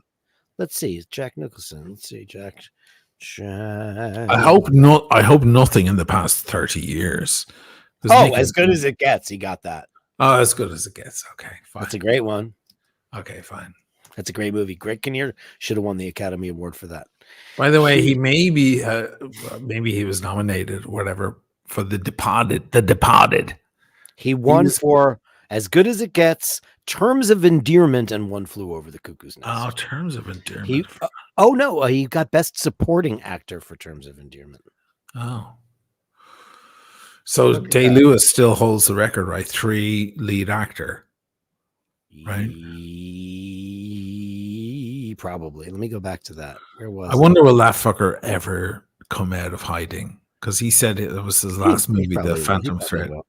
If he does, man, it'll be fun. Cinema history. Jesus Christ. Yeah. Daniel Day-Lewis is the only one with 3. 3. Yep. There's a cool video clip going around now of Leonardo DiCaprio talking about working with him on the Gangs of New York, and they were working away and doing all the research and so on, and then finally the sets are set up, and the sets for Gangs of New York were huge, like massive sets, like real sets. Mm-hmm. And he arrives along, he hasn't seen them in months, and he's like, "Hey, Marty, hey, good morning, Marty Scorsese and all the other actors." Marty, hey. Yeah. And he goes, "Hey, Daniel," and Daniel goes, That's all he said. And he goes, "Oh shit, he's a character already." He's a character, yeah. Oh fuck. I love that actor. I'm sorry about it. I love that actor. I know you do. He's great. I never loved that movie. I think that I love everything else. That movie just didn't do it for me. I probably need to sit down and Gangs of New York is terrible. Oh no, your favorite, There Will Be Blood. I don't know why that movie just didn't do it for me. I know. Yeah. Did you ever see a movie called Last Exit to Brooklyn? I've heard of it. It's with Jennifer Jason Leigh, and she plays a prostitute named Tra-La-La. She's an amazing actor. She's an amazing actor. She is unbelievable. She's been slighted way too many times, and now she's in Fargo, and she's had a lot of plastic surgery. She should have gotten it for The Hateful Eight. She outacted everyone in Hateful Eight. Yeah. I also love The Hateful Eight. I think that was a great movie. And I love how he picks people out of obscurity when they deserve a chance, like Travolta. Like Travolta. Like Jennifer Travolta. Like what's his face in Jackie Brown. Oh yes, she was great. Well, She hadn't fuck, been on the scene in 20 years, and she came back. She was more sick. than that. Yeah. She was in all the black exploitation films. She was, 70s. She was a in the 70s 70s. hero. And Yeah. Robert Forster was a big character actor in the 60s Right. and 70s, and nobody'd heard from him in ages. And he just goes, you know what? I see Robert Forster in this. Reach out to him, see if he wants to be in my new movie. Could you imagine Robert Forster picks up the phone like, Quentin Tarantino wants you to be the lead in this new movie? Because that's what he does. And De Niro just sitting on the couch smoking a joint the whole time. Like, it's such a fucking crazy movie, that film. Yeah. It's so great. And Samuel L. Jackson, man, that guy's got to get some huge award eventually. That guy's incredible. I mean, he's been around long enough, and eventually they'll give him a Lifetime Achievement Award. They have to. I mean, Yeah. like, his performances are fucking, they're cinema history. They are. Sam Led Consulting says Jennifer Jason Leigh is an epic actress. She's the daughter of the famous actor who died in the John List. Yeah, she's the daughter of what's his name? He got his head chopped off in the during the Twilight Zone movie. What's his name? Morrow, Vic Morrow. See, I could pull that out of my app, but I can't remember Emily Blunt. Vic Morrow, I'll remember. Yeah, Vic Morrow. Yeah, him and those two kids got decapitated when they were making that film. She's a genius. I mean, single white female. Remember that thing? Yeah. Dolores Claiborne. Remember that? Fast Times at Ridgemont High. Everybody was in love with her in that movie. And then she went on to be this great actress. But she's in Fargo now. It's very disturbing. John Hamm has nipple rings. Jennifer Jason Leigh has way too much plastic surgery. Unless they did that to her to make her look like a evil huntress that she is in this film, I'm not sure. But yeah, I think that's what's great about Tarantino. He goes and you know what he does? He goes and he finds underrepresented actors and he brings them back. And well, he did it with Michael Parks, right? Michael Parks, Michael Madsen. Nobody gave a shit about Michael Madsen anymore. That's right. Daryl Hannah. She was in Splash and nobody cared after that. That's right. Yeah. Bam, she's back. All of a sudden she was a villain. Yeah. She's a villain and she was great. So Amazing. good. I mean, yeah, I mean the what is it? I have to say one thing about Tarantino. I wouldn't hang out with that guy. I wouldn't have it'd be so annoying. He's extra. Yeah, he's too much. He's too much, yeah. He's a genius, but I wouldn't. And we didn't even talk about the Kill Bill movies because those are fucking unbelievable. Amazing. I mean, but I've seen clips of him, like even like clips on the set of Inglourious Basterds, and he gives direction to the cast, and then he goes, and we do this why? Because we love making movies, and he makes everyone say because we love making movies, like along with him. I'd be like in the corner going, "Ugh, shut up, that's fucking corny. Stupid." It's corny. We don't like corny shit. Yeah, I'd be like, fuck off. I'm not the rah-rah guy. I don't, when I go to a concert, this is what I do. And I hate to be that guy, but when I go to a show, I just do this. Yeah, you don't applaud. I mean, I'll applaud, but I'm just not like, when you hear the live album, I'm not one of those people. I don't do that. I'm not a rah-rah parade. I think parades are stupid. I don't enjoy parades. I don't like pageantry. I'm not into any of that gay trope shit. I don't like anything like that. I don't like showboating. Like people like, I love a parade. Da, da, da, da, da, da. Batons. I don't like any of that shit. I hate it. Let's see that again. I love a parade. Da, da, da, da, da, da. I don't have anything to spin. Pretend you need something to spin. Yeah, I don't like any of that shit. It's this, but I don't want to spin it because if it goes flying out of my hands, it'll break everything in this room. I just sort of hate that shit. And people, I've never been one of those crowd roars. I've never been in that. Are you a crowd roarer? No.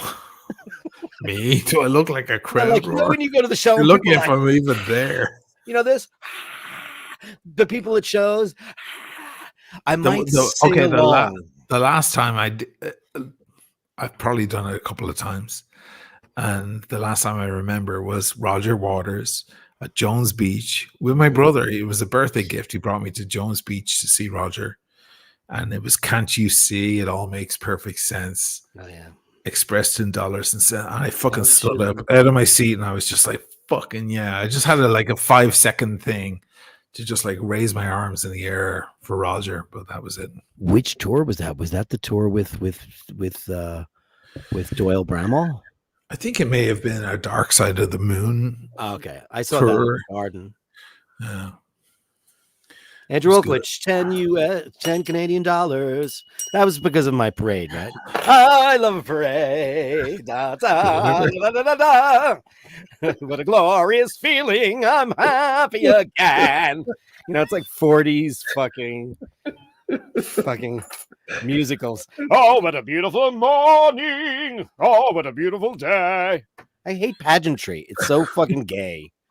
Just not into it. It's just Animals tour says Emmett. Animals. Fuck, it was Animals tour. Fuck. You saw Pink Floyd on the Animals tour when you were 7?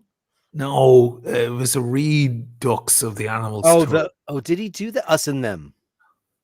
No, Was it did Us he and do Them? Animals? His tours were In the Flesh, Dark Side of the Moon, next one. Then he did, I don't know, I can't keep up with it. Animals tour was Animals. It was fucking Jones Beach. Emmett was like, "Hey, there's your fucking birthday present. We're going to the show." And I was like, "Holy shit!" And it was beautiful. Makes perfect sense. Yeah, that was the like because it just reached me, you know. I was like, "Oh my god, this guy! He's not a great singer at all. He's not a singer. He's just not. He can't sing." Roger? Roger He is. Doesn't matter. He can barely Singing sing. doesn't. You don't have to be Mariah Carey to be. I a know. good singer. That's what I'm trying to say. Yeah, he's a It's singer. all about his vision. I just in the moment I was like, this guy has Tom such Waits. vision. Yeah, his vision is. But Tom Waits is like a multi-instrumentalist and all of these things. Like this Roger guy, is too. Roger is like he has ideas and it blasts through everything else, and everyone around him figures out all the music. That's Roger. He has a lot of rehearsal. He's not even a very good bass player. Half Redux? the time he's playing the bass, I'm like, is it that even him playing? Or is it plugged in? He's miming a lot now. Yeah, he's miming. It's not that's good. what he probably is miming because somebody's he's got to hold down those failing bass now. notes, and he's Oh, fucking right. 80 years old, right? So I'm just like, I don't care. He just has this vision about humanity and people and the world, and it's just so inspiring. So it was just a moment. That was the last time I ever stood up at a show and raised my hands. In the No, we air. stood up at the Wall show because we had to, because we were on the floor. We saw the Wall at the wall. The Wall was just a cinema screen. It was. We couldn't even see the band. We were like slightly left. It was just like watching a huge screen. It was just a big thing, and we were really close, like 4th row on the floor at Yankee Stadium. We're like this. That's right. That was good. They're good memories. Yeah, I mean, Roger at the Garden for Dark Side of the Moon is like the best I ever saw. Dave Kilminster, fucking amazing. Yeah, it was great. P.P. Arnold. Yeah, it's good shit. That was good stuff. Cloud Talks. $10 Dirk Ethel Merman inspo. Yeah. Rose, I'll do Rose's turn next. That's funny. Soundled Consulting says Level 42. It was the first concert I ever went to was Level 42 in Dublin. I was obsessed with that band for years. This is the bass playing and all the musicianship. It was fucking crazy. Every player in that band was wild. Yeah, but not just Mark King, who was like out of this world. It was like an alien or something. But he's there singing and playing like 50 gazillion notes at the same time. And it was a pop band. What a weird thing. And but the guitarist and the bass, the keyboard player and the drummer, Mike Lindup on keyboards. And, you know, everyone was so fucking musically talented in that band. It was a weird band because it was half a jazz funk band and half a pop hits band. It was weird. But I was obsessed. And that was the first gig I ever went to. Was that. Yes. First gigs are very important. They control your whole life. As Right. you can guess, mine was Kiss. December 14th, 1977, Madison Square Garden. My sister Pat Wow. and her Kiss. boyfriend Tom Kiss used live. to kiss on the Love Gun tour, and I left on the grass. On the grass. I mean, I saw that's the where was it? MSG? MSG, the pinnacle Jesus of Christ. the pinnacle of their. Imagine seeing your first wizardry. band at MSG. That was my first show ever. Here's fun fact. Emmett, who just commented, it's my brother. He played MSG several times. Many times. I mean, at least three or four times. I mean, I never got close. Our singer did because we were touring with this band called OAR, who were big in the college scene for years. And they loved us, but they had invited him because he's the singer, he's the face of the band, to kind of guest and sing a cover. I think it was a U2 cover or something. So he played MSG. You know, I played big stadiums with the band. What does that mean? Of a Revolution? OAR? OAR. What does that mean? Something of a something. I can't remember what it stood for. I think he also got up with Dashboard Confessional and sang background vocals for them at the Garden as well. Oh, he did. Okay, well, he was actually up front because he sang like it's a dual singer thing. I've peed in Madison Square Garden twice. In the venue? On the grass. On the grass? I mean, the closest I ever got to. No, but I went to see my little brother play MS. Like, you don't understand the pride. Sure. It was a fucking bizarre. It was for a few bizarre moments. And I would just look at the band. I wouldn't look at the fucking Enrique, fucking dickhead. And we got to watch J-Lo open the show. Oh yeah. Yeah. Isn't that wild? And then backstage, I was backstage many times because of those lads. Yeah. Even when Emma wasn't playing with them, I went to meet them like backstage. MSG is like monumental. So you went to see Kiss in MSG in their absolute hate. And what age were you? 7. Yeah. 7. It was a kid. It was a little boy, 8, 7, 8. I saw them in 77, 78, 79, 80. I saw them throughout my entire childhood. I actually got to see them in one of their rarer shows where they played a very small venue called the Palladium because they were rehearsing for Europe, which had smaller venues back in the day. But my first show was December 14th, 1977. And you know how many people have said that was their first Kiss show? Their first show, the guy from Anthrax, who I later played with, the guys in Metallica. Everybody saw Kiss in 1977. People of my era. That was, you know, they didn't want to be in a Kiss band. They wanted to be rockers. But that's the show that did it for them. 1977, the Love Gun Tour. Love Gun Tour. OAR. I think it's of a revolution. I think that's what that means. They were like a big college band. Yeah, I don't know. They're a jam band, right? A bit jammy, yeah. A bit jam band-ish, yes. They were nice fellas, very nice. I just think of Dave Matthews and the Mashed Potato and those kind of it was that whole scene, you know, but you know.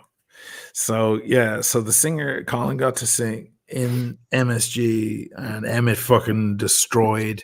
Emmett was like the only instrument you could hear. It was Enrique and guitar. That was it. That was the mix and some beats out of a toaster. And yeah, he fucking destroyed that place. It was at least 3 times I went to see him, at least. And but myself and the drummer in the band, we never got to play in. It's not a regret, but I don't regret anything. It's fucking, we did great shit. You still got time left. You never know what's going to happen when the Mr. North reunion happens. Maybe you wind up opening up for, you know, or headlining. Who knows? I'll do time just watch Channel Live. And I mean, look at Rick Beato. He's in his 60s and he's like selling out fucking the Beacon Theater and shit. He's doing great, that guy. That guy is fucking destroying. He's in his 60s. And, you know, I always like, because he's older than me and he's into all this 90s bullshit. His first video, the one that went viral, was when he said, "I'm quitting Apple products." He was dumping his Apple Mac and his Apple. This was fucking 15 years ago. I remember that. I'm done with Apple. That was and then he had his kid who was perfect pitch beyond belief. And he C, C flat, C4, F sharp 7. Bop, bop. The kid was like fucking crazy Stravinsky chords, and he picked out all the notes. Yeah, and now he sits there and talks about why a song is great, and he interviews Sting and shit. Good for him. Let me do my Sting impersonation. Let me find my lute first. You need a loot. Hey, we're coming up on 3 hours. Do you want to kill it? There are no more super chats. Well, Nobody wants to super chat anymore. First, I want to do quickly. Oh, you have a little. Okay, let's hear it. Well, the reason I'm such a brilliant songwriter is the inspiration that I get from the classics, from Shakespeare, from all the great Greensleeves, and I sit down with my lute under a tree on one of my many estates, and I think about my days as a young boy in the shipping village, and that's how I write all these words that are just so special to the entire world. And you're welcome. This is You're not not going to play anything? no, because it's completely out of tune. It's completely out. How many strings does that thing have? 10, 12? 12. 12. It's completely out, and it's missing a couple. I need to go fix this thing, but it's cute, right?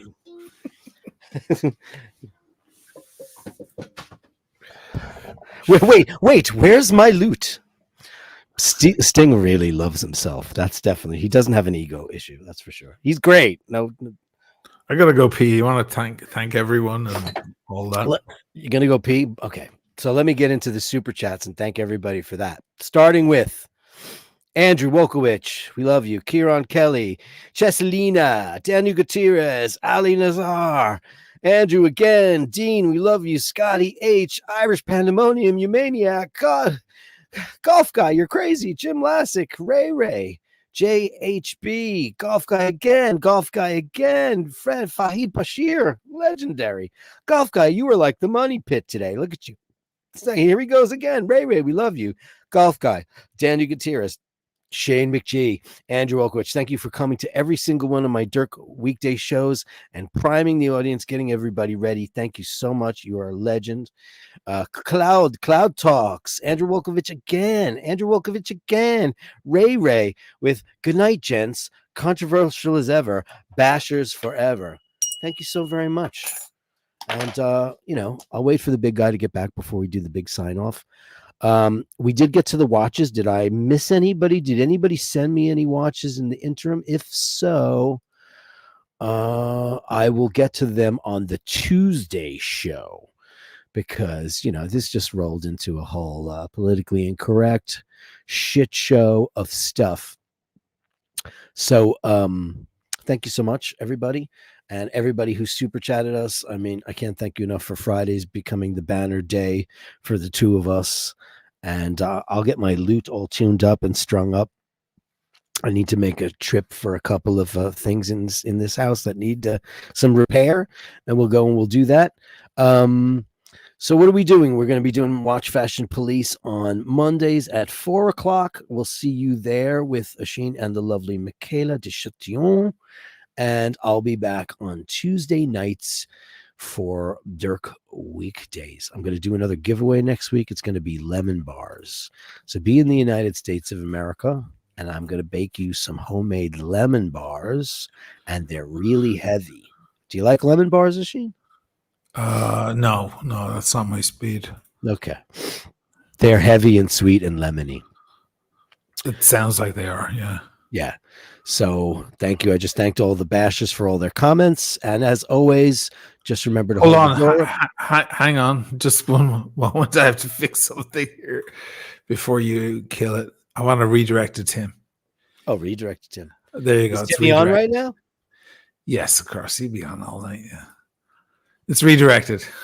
Good. Right. And thanks to everybody who sent me all their wristwatch shots and their personal pictures and pictures of your cats. Show your cat, show your guitar, show your watch shots. It doesn't have to be just watches. Just don't show us your vagina.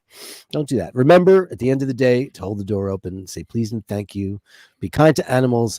And most of all, and this is a very important one for all of you out there, and you know what I'm talking about, just don't be a dick.